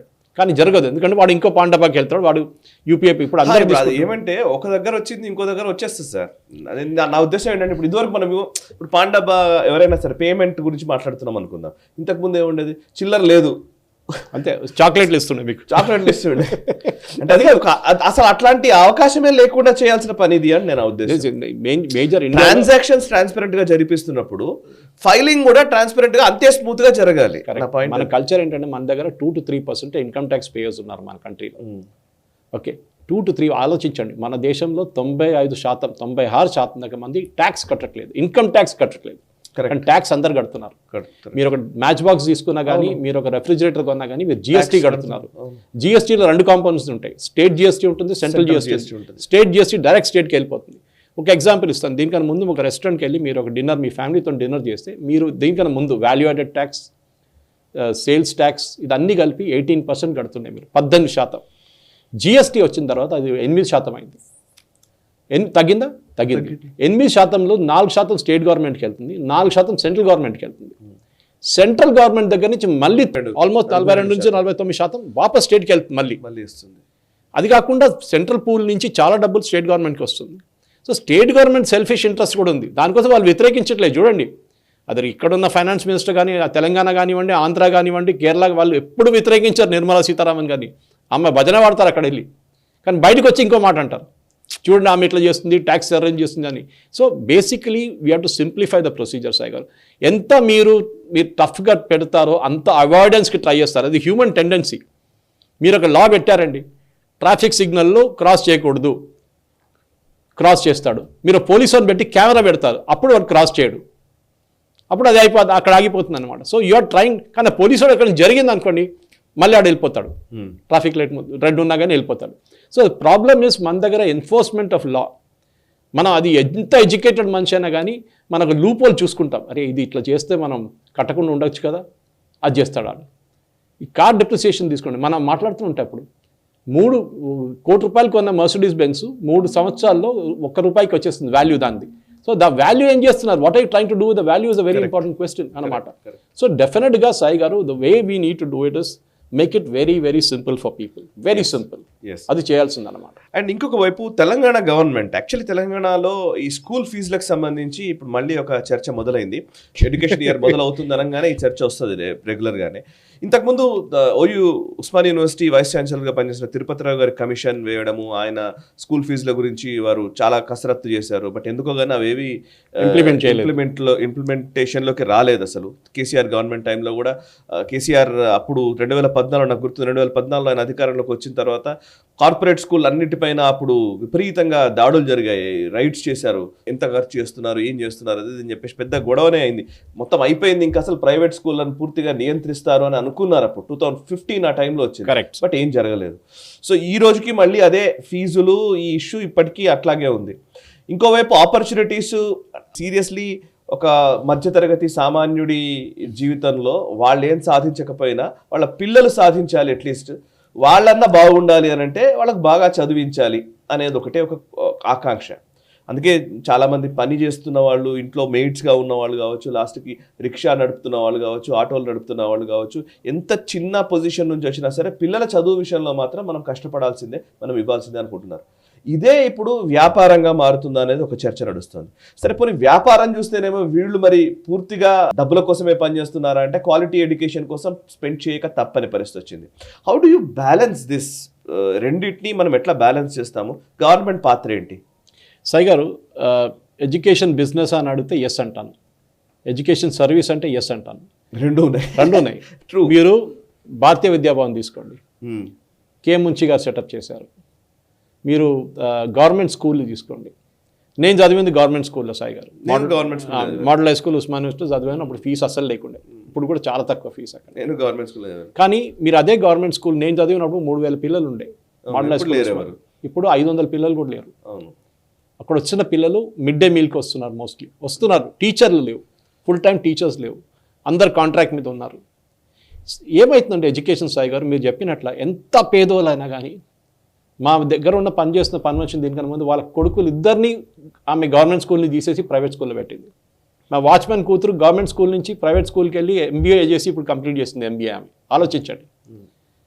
వాళ్ళకేంటంటే అన్రియలైజ్ డ్రీమ్స్ అంటాం మన ఇంగ్లీష్లో. అది మధ్యతరగతి ఉండొచ్చు, ఈవెన్ ఎవరికైనా లోవర్. అంతే అది. నేను ఐఐఎంకి వెళ్ళలేదు, నా కూతురు కొడుకు ఐఐఎంకి వెళ్ళాలి. నేను ఐఐటికి వెళ్ళలేదు, మా కూతురు కొడుకు ఐఐటికి వెళ్ళాలి. నేను ఇంజనీరింగ్ చేయలేదు, మా కూతురు కొడుకు ఇంజనీరింగ్ చేయాలి, మెడిసిన్ చేయాలి. ఇది ఒక డ్రీమ్, ఒక మిడిల్ క్లాస్ డ్రీమ్ అనమాట. అది వాళ్ళది ఏంటంటే మా investment, it is not fees, investment. మేము ఒక పెట్టుబడి పెడుతున్నాం వాళ్ళ మీద. ఆ పెట్టుబడి పెట్టిన తర్వాత చదివి బయటకు వచ్చిన తర్వాత మమ్మల్ని చూసుకుంటారు. మాకు పెద్ద ఒక ఫ్లాట్ కొనిస్తారు, వాళ్ళు యూఎస్ పోతారు, యూరోప్ పోతారు, లేకుంటే బెంగళూరులో పనిచేస్తారు, హైదరాబాద్. మమ్మల్ని చూసుకుంటారు, మా ఓల్డ్ ఏజ్లో చూసుకుంటారు. ఒక ట్రేడ్ ఆఫ్ ఇది. ఓకే, మా ఫాదర్ ఎప్పుడు చెప్తుండే మాకు, మేము ముగ్గురు, నేను నా younger brother and younger sister, మాకు ఎప్పుడు చెప్తాను I'm only a normal railway employee, I'm railway engineer, అంత జీతం మనకి లేకుండే. But one thing only I can give you, education. That's it. You decide మీరు ఏం చేయాలో. మా ఫాదర్కి ఒక్కరైనా ఇంజనీర్ కావాలంటే మేము ముగ్గురు ఇంజనీర్ కాలేదు. None of us were interested. నేనేమో హోటల్ మేనేజ్మెంట్కి వెళ్ళి అక్కడ జర్నలిజంకి వెళ్ళాం. మా సిస్టర్ ఏమో పొలిటికల్ సైన్స్ చేసేసి she did not work. My brother ఏమో he is working in the Gulf now. The problem is very simple Sai garu. ఈ అన్రియలైజ్ డ్రీమ్లో ఏమవుతుందంటే మీరు ఒక స్కూల్కి వెళ్తారు. ఇప్పుడు మీ ఏమేంటంటే వీళ్ళు కంప్లైంట్ ఏంటంటే ఇవి ఇంటర్నేషనల్ స్కూల్ చాలా వచ్చేసారు, వాళ్ళు ఫీజులు విపరీతంగా ఫీజులు తీసుకుంటున్నారు. ఒక మాట ఒక గుర్తుపెట్టుకోవాలి సాయి గారు, ఒక సిబిఎస్ఈ స్కూల్ సెటప్ చేయాలంటే మీకు కొన్ని కండిషన్స్ ఉన్నాయి. సిబిఎస్ఈ వాళ్ళు మీకు ప్లే గ్రౌండ్ కావాలి, మీకు మినిమం ఇంత ఏకర్లు ఉండాలి, మీరు ఇంత ఇన్ఫ్రాస్ట్రక్చర్ పెట్టాలి, పర్ క్లాస్లో ఇంతమంది పిల్లలే ఉండాలి, ఇదన్నీ ఉన్నాయి. ఇప్పుడు మీరు ఒక గవర్నమెంట్ స్కూల్కి వెళ్ళినా అనుకోండి, ఇంకా ఏదైనా ముందు ఉన్న కాన్వెంట్ స్కూల్కి వెళ్తే కూడా ఒక క్లాస్లో 50 నుంచి 60 పిల్లలు ఉంటారు. అది దాని పాపులారిటీ బట్టి ఉంటుంది. అక్కడ ఫీజు తక్కువ ఉంటుంది. అప్పుడు ఏమవుతుందంటే పర్సనల్ అటెన్షన్ ఉండదు టీచర్ది. టీచర్ చెప్తారు, అందరు రాసుకుంటారు, బోర్డు మీద రాస్తారు, అయిపోయింది. అదే టైంకి పేరెంట్స్ ఏం చూస్తున్నారంటే మా పిల్లలకి పర్సనలైజ్డ్ ఎడ్యుకేషన్ కావాలి. అంటే ఒక క్లాస్లో 20-25 కన్నా ఎక్కువ ఉండకూడదు. టీచర్ ఇంటరాక్షన్ మా పిల్లలతోని పర్సనలైజ్డ్ అయిపోతుంది. వాళ్ళు ఎక్కువ చదువు వాళ్ళకు ఉంటుంది, ప్లే గ్రౌండ్లు ఉంటుంది. ఇప్పుడు చూడండి సాయి గారు, సిటీలో ఉన్న చాలా స్కూల్స్, మా ఇంటి పక్కన కూడా ఒకటి ఉంది, వాళ్ళకి గ్రౌండ్ లేదు. వాళ్ళకి పాపం పిల్లల సంగతి ఆలోచించండి. ఒక ఫుట్బాల్ ఆడాలన్నా, ఒక క్రికెట్ ఆడాలన్నా, ఒక ఈవెన్ లాన్ టెన్నిస్ ఆడాలన్నా, ఏదిగా చిన్న గేమ్ బాస్కెట్బాల్ ఆడాలన్నా గ్రౌండ్ లేవు వాళ్ళకి. అట్లాంటి చాలా స్కూల్స్ ఉన్నాయి ట్విన్ సిటీస్లో. అంటే కమర్షియల్ అయిపోయిందన్నమాట. నేను పేర్లు తీసుకొని కానీ మన దగ్గర ఐఐటి కోచింగ్ ఇన్స్టిట్యూట్స్ ఉంది చూడండి, కొన్ని స్కూల్స్ చిన్నప్పటి నుంచే 7th క్లాస్ నుంచే స్టార్ట్ చేస్తారు ఐఐటి కోచింగ్, నీట్ కోచింగ్ అని చెప్పేసి. పేరెంట్స్ తప్పు అది. ఎందుకంటే ఫస్ట్ ఆఫ్ ఆల్ నేను దీనికన్నా ముందు కూడా మనం డిబేట్ చేసాం దాని గురించి. పేరెంట్స్ ఫస్ట్ ఆఫ్ ఆల్ పిల్లల కేపబిలిటీ అని చూడాలి. నెక్స్ట్ మీరు ఎందుకు కంప్లైంట్ చేస్తున్నారు, నేను ఎప్పుడు చెప్తాను, ఒక అమ్మేటోడు ఉన్నా అంటే వాడికి ఎవడో కొనేటోడు కూడా ఉన్నాడు. ఎవడో 4 లక్షలు ఫీజు తీసుకుంటే అది ఇవ్వడానికి ఎవడో రెడీగా ఉన్నారు. కానీ కంప్లైంట్ చేస్తున్నారు, ఎవరు చేస్తున్నారు? Aspirational class. అరే నేను అక్కడ వెళ్ళలేకపోతున్నాను, అంత మంచి ఫెసిలిటీ ఉంది, కానీ వాళ్ళు 4 లక్షల ఫీజు అడుగుతున్నారు. పోయిన సంవత్సరం 3.5 ఉండే, దానికన్నా ముందు 3 ఉండే, వీళ్ళు పెంచుకుంటూ పోతున్నారు. ఆయన ఏమంటున్నారు, నేను ఒక స్కూల్ స్టార్ట్ చేయాలంటే నాకు మినిమం 5-6 కోట్లు కావాలి, ల్యాండ్ కావాలి, ఇన్ఫ్రాస్ట్రక్చర్ బిల్డింగ్ కట్టాలి, దాంట్లో ఎక్విప్మెంట్ పెట్టాలి, దాంట్లో ల్యాబులు పెట్టాలి, దాంట్లో క్లాస్ రూమ్లు పెట్టాలి, టీచర్ని హైర్ చేయాలి. మంచి టీచర్ని హైర్ చేయాలంటే మంచి రేట్, మంచి శాలరీ ఇవ్వాల్సి వస్తుంది. అది కాకుండా వాళ్ళకి పర్ ఇయర్ వాళ్ళకి యాజ్ పర్ ఇన్ఫ్లేషన్ కానీ ఏదైనా కానీ వాళ్ళకి ఇంక్రిమెంట్ ఇవ్వాల్సి వస్తుంది. సో అన్ని కాస్ట్ ఉంటుంది. సో తిరుపతిరావు కమిషన్ వచ్చి ఏం చేస్తారంటే వాళ్ళు ఒక అన్ని స్కూల్స్ దగ్గర వాళ్ళ బ్యాలెన్స్ షీట్ అప్లోడ్ చేయమని చెప్పారు. ఇప్పుడు బ్యాలెన్స్ షీట్ అప్లోడ్ చేయడం పెద్ద పని ఏం లేదు సార్. చార్టర్డ్ అకౌంటెంట్స్ లేని పని ఖర్చులన్నీ చూపించచ్చు మీరు. ఓకే, మీరు 10 లక్షలు ఖర్చు పెట్టిన దానికి మీరు 30 లక్షలు చెప్తారు, బిల్లు ప్రొడ్యూస్ చేస్తారు. That is not the point. The point is ఒక లిమిట్ ఉండాలి. కరెక్ట్. హైదరాబాద్ ఇక్కడ పేరెంట్స్ అసోసియేషన్ ఉంది, వాళ్ళతో కూడా నేను చాలా మటుకు ఇంటరాక్ట్ అయ్యాను దీనికన్నా ముందు కూడా. దాంట్లో ఒక పేరెంట్ అసోసియేషన్లో ఒక ప్రతినిధి ఆయన ఒక స్కూల్ సెటప్ చేశారు ఇప్పుడు. ఓకే, ఆయన అటువైపు వెళ్ళిపోయారు ఇప్పుడు. ఓకే, ఇప్పుడు నేను మొన్న కలిసినప్పుడు కూడా అడిగాను ఆయన్ని, మీరు స్కూల్ స్టార్ట్ చేసి 2-3 సంవత్సరాలు అవుతుంది, ఎట్లా ఉందంటే ఇప్పుడు నాకు తెలిసిపోయింది ప్రాబ్లం ఏంటనేది. అటువైపు ఉన్నప్పుడు మంచి స్పీచ్లు ఇచ్చాను, ఇటువైపు వచ్చినప్పుడు ఆ చైర్లు వచ్చి కూర్చున్నప్పుడు నాకు అర్థమైంది ఇది మన పాలిటిక్స్ లాగానే. మీరు ఆపోజిషన్లో ఉన్నప్పుడు తిడతారు, అని ఆడు ఏం చేస్తున్నాడు, వాడికి ఏం తెలియదు. అది మీరు వచ్చి ఒకసారి కుర్చీ మీద కూర్చున్నప్పుడు అప్పుడు మీకు తెలుస్తుంది ప్రాబ్లం ఏముందనేది. ఇది ద సేమ్ టైం ఇప్పుడు మీరు ఫీజులు తగ్గిస్తారు సాయి గారు, ఓకే, ఇప్పుడు ఏమంటున్నారు, ఫీజు 3.5 lakhs క్యాప్ చేస్తాం. ఇప్పుడు ఏమంటున్నారు, చాలా స్కూల్స్ ఇప్పుడు అప్లై చేస్తారు కొత్త స్కూల్స్కి. వాళ్ళు ఏమంటారు, మేము స్కూల్ తెరవం, కొత్త స్కూల్స్ ఓపెన్ చేయం. ఇప్పుడు ఏమైపోతుంది, ఒక సిటీకి వస్తున్నప్పుడు ఒక ఐటీ ఎంప్లాయీ కానీ, ఒక ఫార్మా ఎంప్లాయీ కానీ, ఒక డిఫెన్స్ సెక్టర్ ఎంప్లాయీ కానీ ఎవరైనా వస్తున్నప్పుడు వాళ్ళు ఫస్ట్ టైం చూస్తారు మా పిల్లలకి ఇక్కడ ఎడ్యుకేషన్ ఏంటి. చాలా ఇంపార్టెంట్ సాయి గారు. Even before looking at housing, వాళ్ళు ఫస్ట్ పిల్లల ఎడ్యుకేషన్ గురించి చూస్తారు. మా పిల్లలకి ఎంత మంచి స్కూల్ ఉంది, ఎంత దగ్గర ఉంది. ఫీజు అడగరు ఆ టైంలో, వాళ్ళకి అడ్మిషన్ కావాలి అంతే. మనతో చూసాం సెంట్ ఆన్ స్కూల్ అని సికింద్రాబాద్ అంతా ఒక సంవత్సరం ఒక టైంలో బయట లైన్ కట్టేస్తుండే, రాత్రి కూడా పనుకుంటుండే మనుషులందరూ అప్లికేషన్ ఫామ్ కోసం. సో అక్కడి నుంచి మనం ఎక్కడి దాకా వచ్చాం ఇప్పుడు. So we have to look at schools as a business. Yes, at the same time నేను పేరెంట్స్ దగ్గర అడుగుతున్నాను, మీరు ఈ ఐఐటి కోచింగ్ పంపిస్తున్నప్పుడు మీరు ఫీజు గురించి మాట్లాడరే వాళ్ళ దగ్గర? ఎందుకంటే అది, ఎందుకంటే మీకు కావాలి, అది మీరు ఇవ్వడానికి రెడీగా ఉన్నారు. At the same time complaint చేస్తున్న వాళ్ళ దగ్గర నేను అడుగుతున్నా అంటే yes, but you have an option కదా, ఇంకొక ఆప్షన్ ఉంది మీకు, అక్కడ వెళ్ళొచ్చు మీరు. కానీ మీకు బెస్ట్ స్కూల్ కావాలంటున్నారు. Both ways it is wrong. వాళ్ళు ఛార్జ్ చేస్తున్నా కూడా తప్పు, కానీ ప్రాఫిటియరింగ్ కాకూడదు. Education is a service, correct అది. కానీ చెప్పడానికి చాలా మంచిది సాయి గారు, ఎడ్యుకేషన్ ఇస్ సర్వీస్ అది అంటాం. మన మీడియా గురించి కూడా అంతే అంటాం కదా, media is the voice of the people అని. కానీ మీరు మీరు ప్రాఫిట్ చేయకపోతే మీరు శాలరీ కట్టలేరు, ఎలక్ట్రిసిటీ బిల్ కట్టలేరు, మీరు ట్యాక్సులు కట్టలేరు, ఏం చేయలేరు, మీరు ఎక్విప్మెంట్ కొనలేరు. స్కూల్ కూడా అదే పరిస్థితి. స్కూల్ అప్గ్రేడ్ చేయాలంటే, నెక్స్ట్ లెవెల్కి వెళ్ళాలంటే వాళ్ళకి ఎక్విప్మెంట్ కొనాలి. ఎక్విప్మెంట్ కొనాలంటే వాళ్ళకి ప్రాఫిట్లు ఉండాలి. ఎక్కువ ప్రాఫిట్ కాకుండా చూసుకోవాలి. కొన్ని స్కూల్స్ ఉన్నారు సాయి గారు అట్లా. కానీ ఇప్పుడు చూస్తున్న టెండెన్సీ ఏంటంటే ఇంటర్నేషనల్ చైన్స్ వచ్చి లోకల్ స్కూల్స్ కొనేసుకుంటారు. ఓక్రిడ్జ్ కొనేశారు, మన గ్లెండేల్ కొనేశారు, చాలా స్కూల్స్ కొనుక్కున్నారు వాళ్ళంతా. సో ఇంటర్నేషనల్ చైన్స్ కూడా సింగపూర్ నుంచి కానీ మిగతా ప్లేస్ నుంచి మన ఎడ్యుకేషన్ సిస్టంలో ఎంటర్ అయ్యారు. వాళ్ళు ఎందుకు చూస్తున్నారు, వాళ్ళు డెఫినెట్గా ప్రాఫిట్ మోటివ్ చూస్తారు. వాళ్ళు ఏదో చారిటీకి రాలేదు ఇక్కడ. So at the same time ఇక్కడ తప్పు ఎక్కడ వస్తుందంటే మన గవర్నమెంట్ స్కూల్స్కి. రేవంత్ రెడ్డి గారు అన్నారు, నేను చెప్పలేదు, పిల్లలు గవర్నమెంట్ స్కూల్కి రావట్లేదు ఎందుకు అని అడిగారు ఆయన. అది మీ తప్పు అని చెప్పి టీచర్స్ చెప్పారు. This is something soul searching అంటాం మన ఇంగ్లీష్లో. మేము చదివింది గవర్నమెంట్ స్కూల్, మీరు చదివిన గవర్నమెంట్ స్కూల్, ఇప్పుడు ఎందుకు గవర్నమెంట్ స్కూల్కి వెళ్ళట్లేదు? ఎందుకంటే స్టాండర్డ్స్ పడిపోయాయి అక్కడ. కానీ కొన్ని స్టేట్స్ ఇప్పుడు కూడా గవర్నమెంట్ స్కూల్కి చాలా డిమాండ్ ఉంది సార్, ఎస్పెషల్లీ కేరళ. నేను వచ్చే కేరళ నుంచి, అక్కడ ఇప్పుడు కూడా గవర్నమెంట్ స్కూల్స్, ఎందుకంటే the government is investing a lot in education. అక్కడ ఎయిడెడ్ శాలరీ ఎక్కువ ఇస్తారు.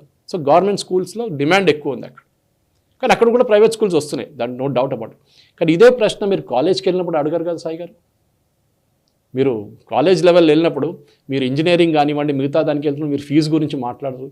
నీట్ ఎగ్జామ్ రాసి ప్రైవేట్ కాలేజ్లో మెడిసిన్ సీట్ వచ్చినప్పుడు అప్పుడు ఎవరు కంప్లైంట్ చేయరు కదా. నాకు ఒక అభిప్రాయం ఉంది sir, actually any business, any outlet ఏదైనా సరే ఒక బిజినెస్ నడుస్తుంది అని అంటే ఆ బిజినెస్ని అంటే వాళ్ళు ధరల్ని నియంత్రించే బాధ్యత ప్రభుత్వానికి అప్పచెప్పకుండా, ప్రభుత్వం మానిటర్ చేయాలి, ఇన్ఫ్రాస్ట్రక్చర్ చూసుకోవాలి, ఇవన్నీ చేయాలి.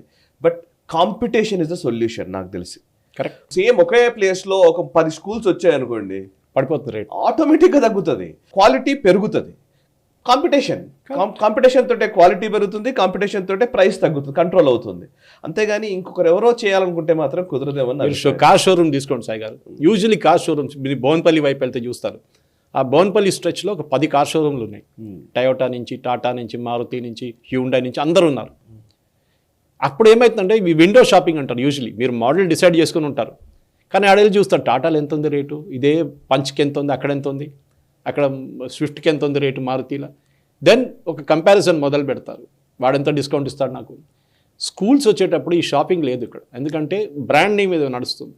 Oakridge international school, international school, brands Bhavans, okay భవన్సే కదా అంటారు. అట్లా గుడ్ స్కూల్, నో డౌట్. వాళ్ళకు అది ఉంది, మీకు ఏం కావాలో అలాంటి భవన్స్ నుంచి చదువుకొచ్చిన పిల్లలు కూడా ఎక్కడికో వెళ్ళారు. చాలా గొప్పగా మంచి schools, convent schools, Saint Ann's లాంటి స్కూల్స్. మీకు లగ్జరీ కావాలి అనుకుంటే వేరు, మళ్ళీ రైల్వే రిజర్వేషన్ లగ్జరీ కావాలి కానీ తక్కువ రేట్ ఉండాలి.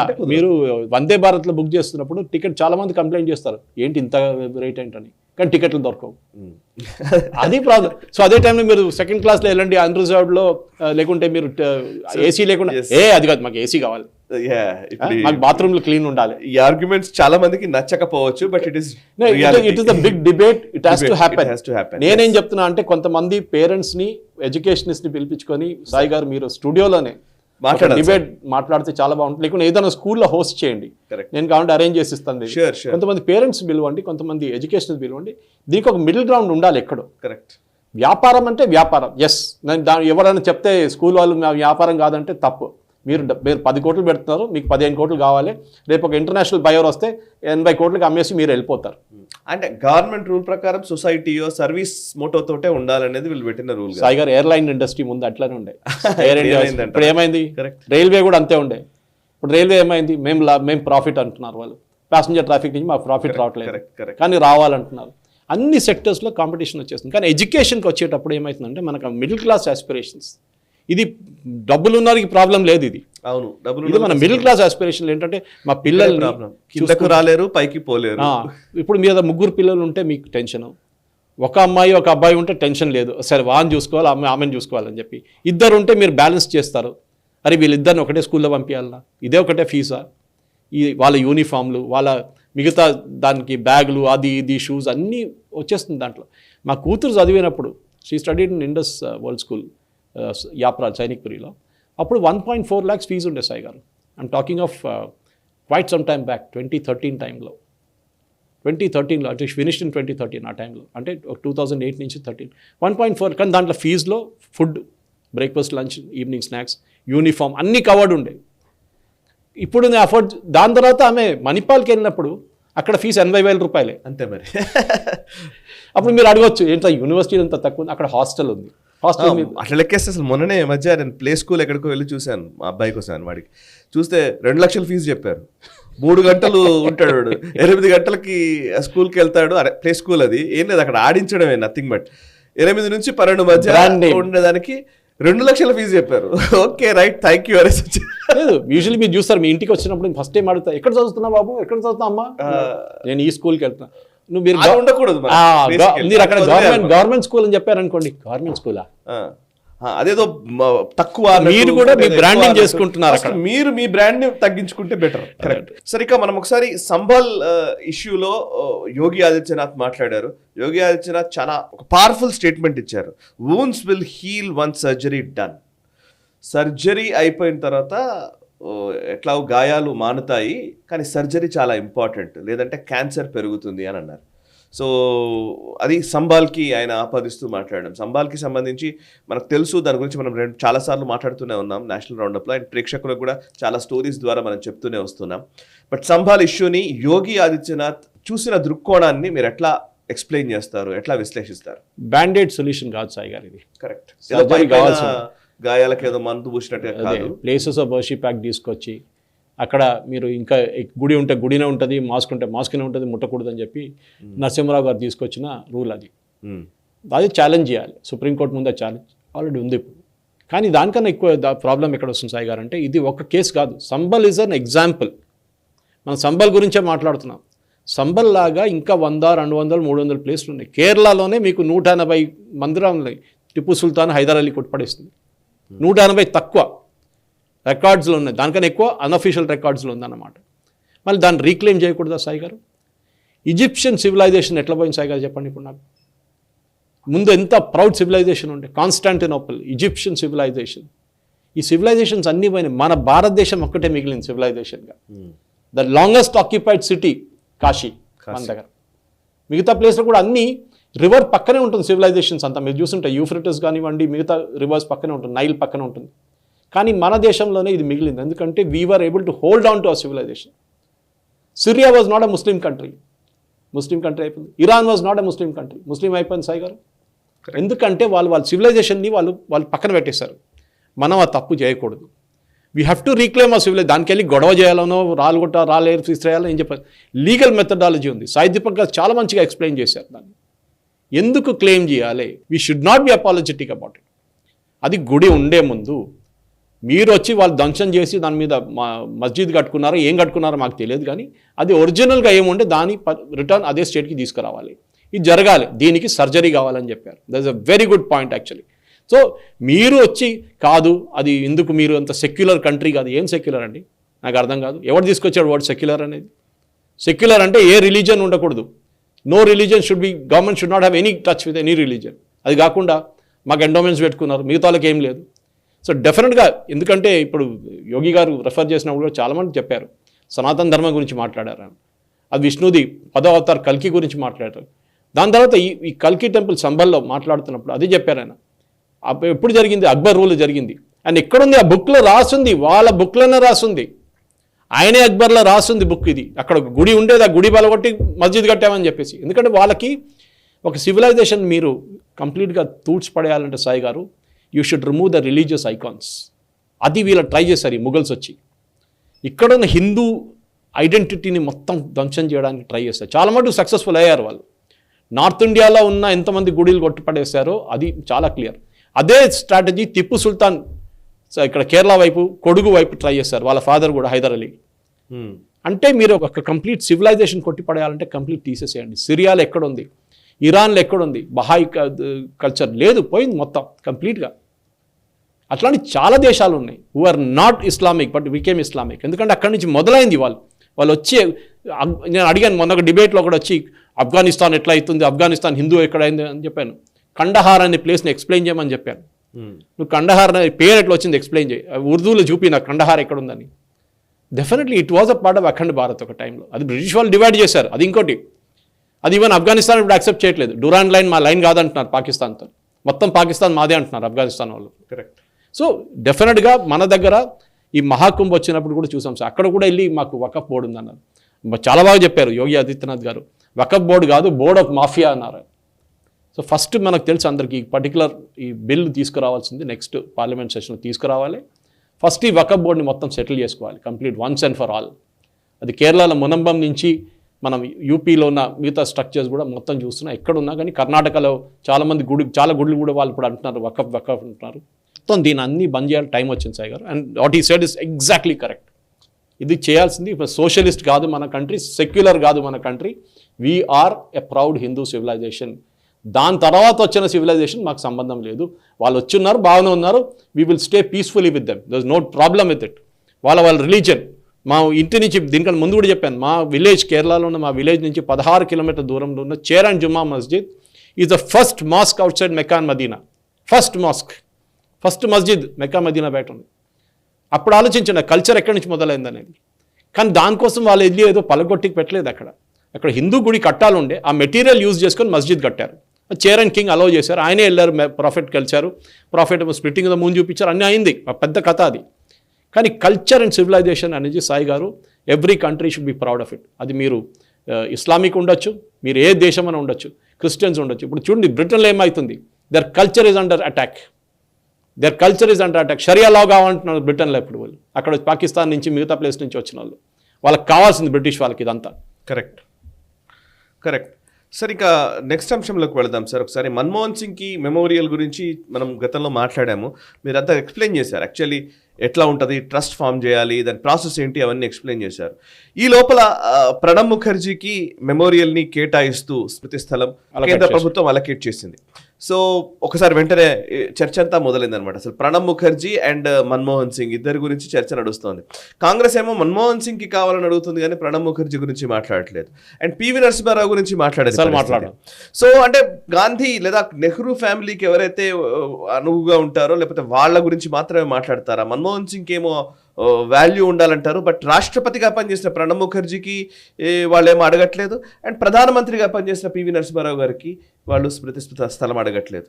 ఫస్ట్ ఆఫ్ ఆల్ ఇది కాంగ్రెస్ వాళ్ళకి మన అందరూ తెలుసు సాయి గారు, ఈవెన్ కండోలెన్స్ మీటింగ్ పెట్టలేదు ప్రణబ్ ముఖర్జీ గారు చనిపోయిన తర్వాత. అవును, అప్పుడు ఏమన్నారంటే ఆయన ప్రెసిడెంట్గా ఉన్నారు కదా మేము పెట్టమన్నారు. ఇప్పుడు ఇమ్మీడియట్లీ షర్మిస్తా చూపించారు వాళ్ళ ఫాదర్ డైరీ నుంచి. కేఆర్ నారాయణ గారు చనిపోయినప్పుడు కండోలెన్స్ మీటింగ్ పెట్టారు కాంగ్రెస్ వాళ్ళు.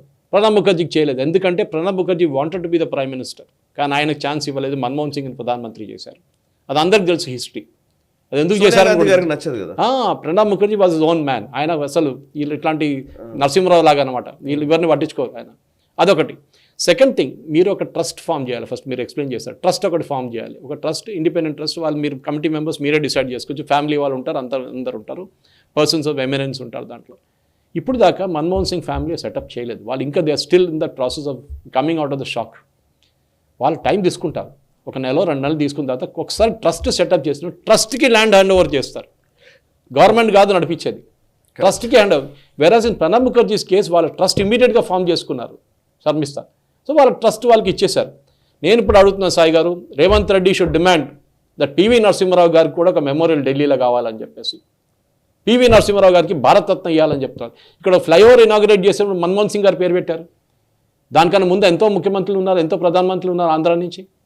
నరసింహారావు గారి పేరు అయితే పీవీఎన్ఆర్ ఫ్లైఓవర్కి ఉంది, ఎన్టీఆర్ పేరు మీద ఎందుకు పెట్టలేదండి ఫ్లైఓవర్? అదే అడుగుతున్నాను నేను. ఇక్కడ ఎయిర్పోర్ట్ కూడా రాజీవ్ గాంధీ గారి పేరు మీద పెట్టారు, ఓకే, స్టిల్ ఓకే. కానీ డొమెస్టిక్ టర్మినల్ అని పెట్టచ్చు కదా, అది కూడా చేయలేదు. ముందు పాత ఎయిర్పోర్ట్లో ఉండే ఎన్టీ రామారావు గారి పేరు మీద. సో ఇది ఏమైపోయిందంటే ఒక ఫ్యామిలీ కోసం భజన పాడే వాళ్ళకి ఇచ్చారని. So Modi government master stroke అది. డెఫినెట్గా ఇప్పుడు కాంట్రవర్సీ ఏమొచ్చిందంటే, మన్మోహన్ సింగ్కి ఇవ్వలేదు, దానికన్నా ముందు ఫార్మర్ ప్రెసిడెంట్కి ఇచ్చారు ప్రణబ్ ముఖర్జీ. ఎస్, వాళ్ళు ట్రస్ట్ ఫామ్ చేస్తారు, వాళ్ళకి ఇచ్చేస్తాం. వీళ్ళు ట్రస్ట్ ఫామ్ చేస్తారు, వాళ్ళకి ఇచ్చేస్తాం, నో ప్రాబ్లం. కానీ మీరు ఓన్లీ అది కూడా కాదు Sai garu, Sharmistha had made a very good point. Sick prime minister అంటున్నారు. మీరు దీనికన్నా ముందు వచ్చిన ఎవరైనా ప్రధానమంత్రిని వాళ్ళ రిలీజన్ చూసి చెప్పారండి ఎప్పుడైనా? బెంగాలీ ప్రెసిడెంట్ అని చెప్పారా? మలయాళీ ప్రెసిడెంట్ అని చెప్పారా కేఆర్ నారాయణని? జ్ఞాని జైల్ సింగ్ని సిక్ ప్రెసిడెంట్ అని చెప్పారని చెప్పలేదు కదా. మీరు ఎప్పుడు చేయని, మీరు ఎందుకు ఈ రిలీజన్ ఎందుకు తీసుకొస్తున్నారు దాంట్లో? అంటే ఇప్పుడు ఖలిస్తాన్ ఇష్యూ ఉంది మళ్ళీ ఇప్పుడు దానికోసం. సో ఈ డెలిబరేట్లీ తీసుకొస్తున్నారు ఇదంతా. వీళ్ళు ఎప్పుడు మెమోరియల్ భారతరత్న వాళ్ళకి ఇచ్చుకున్నారు వాళ్ళ ఫ్యామిలీ వాళ్ళు. సో ఇది ఫస్ట్ టైం. దాని తర్వాత మీరు చూడండి, రాహుల్ గాంధీ గాయమైపోయాడు, సోనియా గాంధీ కనిపించట్లేదు, ప్రియాంక వాద్రా కనిపించట్లేదు. వాళ్ళేమనుకున్నారు ఢిల్లీ ఎలక్షన్ అది వాడుకుందాం అనుకున్నారు, కానీ అది బ్యాక్ ఫైర్ అయింది మొత్తం అనమాట. Correct. Okay sir, thank you very much Suresh Kochatla garu. చాలా విషయాలు మనం మాట్లాడుతూనే ఉన్నాం, ఆడుతూ పోతూ ఉంటే కంటిన్యూస్గా అవుతూనే ఉంటుంది కాబట్టి, సో ఏదో ఒక టైం మనకు స్టాప్ ఉండాలి కాబట్టి. Right sir, thank you very much sir. ఈ వారం నేషనల్ రౌండప్లో చాలా విషయాలు మాకు వివరించినందుకు. సో చూసారు కదా, ఇది ఈ వారం ఎపిసోడ్. వచ్చే వారం ఎపిసోడ్లో మళ్ళీ కలుద్దాము. అండ్ ఈ వీడియో ఎక్కువ మందికి రీచ్ చేసే ప్రయత్నం చేయండి. అండ్ ఈ వీడియోని లైక్ చేయండి, కమెంట్స్ ద్వారా మీ అభిప్రాయాలు మాతో పంచుకోండి. Nationalist hub, national roundup, global roundup, defence roundup చేస్తున్న ప్రయత్నం అంతా కూడా ఈ వారంలో జరిగినటువంటి పరిణామాల గురించి ఒక క్యాప్సూల్లో మీకు అందించే ఒక ప్రయత్నం చేస్తున్నాము. సో ఇవి నచ్చినట్లయితే కనుక ప్లీజ్ కమెంట్ ద్వారా తెలియజేయండి. అండ్ ఎక్కువ మందికి చెప్పే ప్రయత్నం కూడా చేయండి. అండ్ తెలుగు ప్రసార మాధ్యమాలు ఎవరూ చేయని ఒక పని మేము చేస్తూ ఉన్నాము అని నేను అనుకుంటున్నాను. ప్లీజ్ అక్నాలెడ్జ్ చేయండి. And at the same time ఎక్కువ మందికి షేర్ చేసి జాతీయవాద జర్నలిజాన్ని ప్రోత్సహించండి. నమస్తే. ఈ వీడియో మీకు నచ్చినట్టయితే లైక్ చేయండి, 10 మందికి షేర్ చేయండి. అలాగే కామెంట్ల రూపంలో మీ అభిప్రాయాలను మాతో పంచుకోండి. Nationalist hub group of channels ను సబ్స్క్రైబ్ చేసుకుని తెలుగునాట జాతీయవాద జర్నలిజాన్ని ప్రోత్సహించండి. ఈ వీడియో కింద ఉన్న బెల్ ఐకాన్ పై క్లిక్ చేయడం మర్చిపోవద్దు.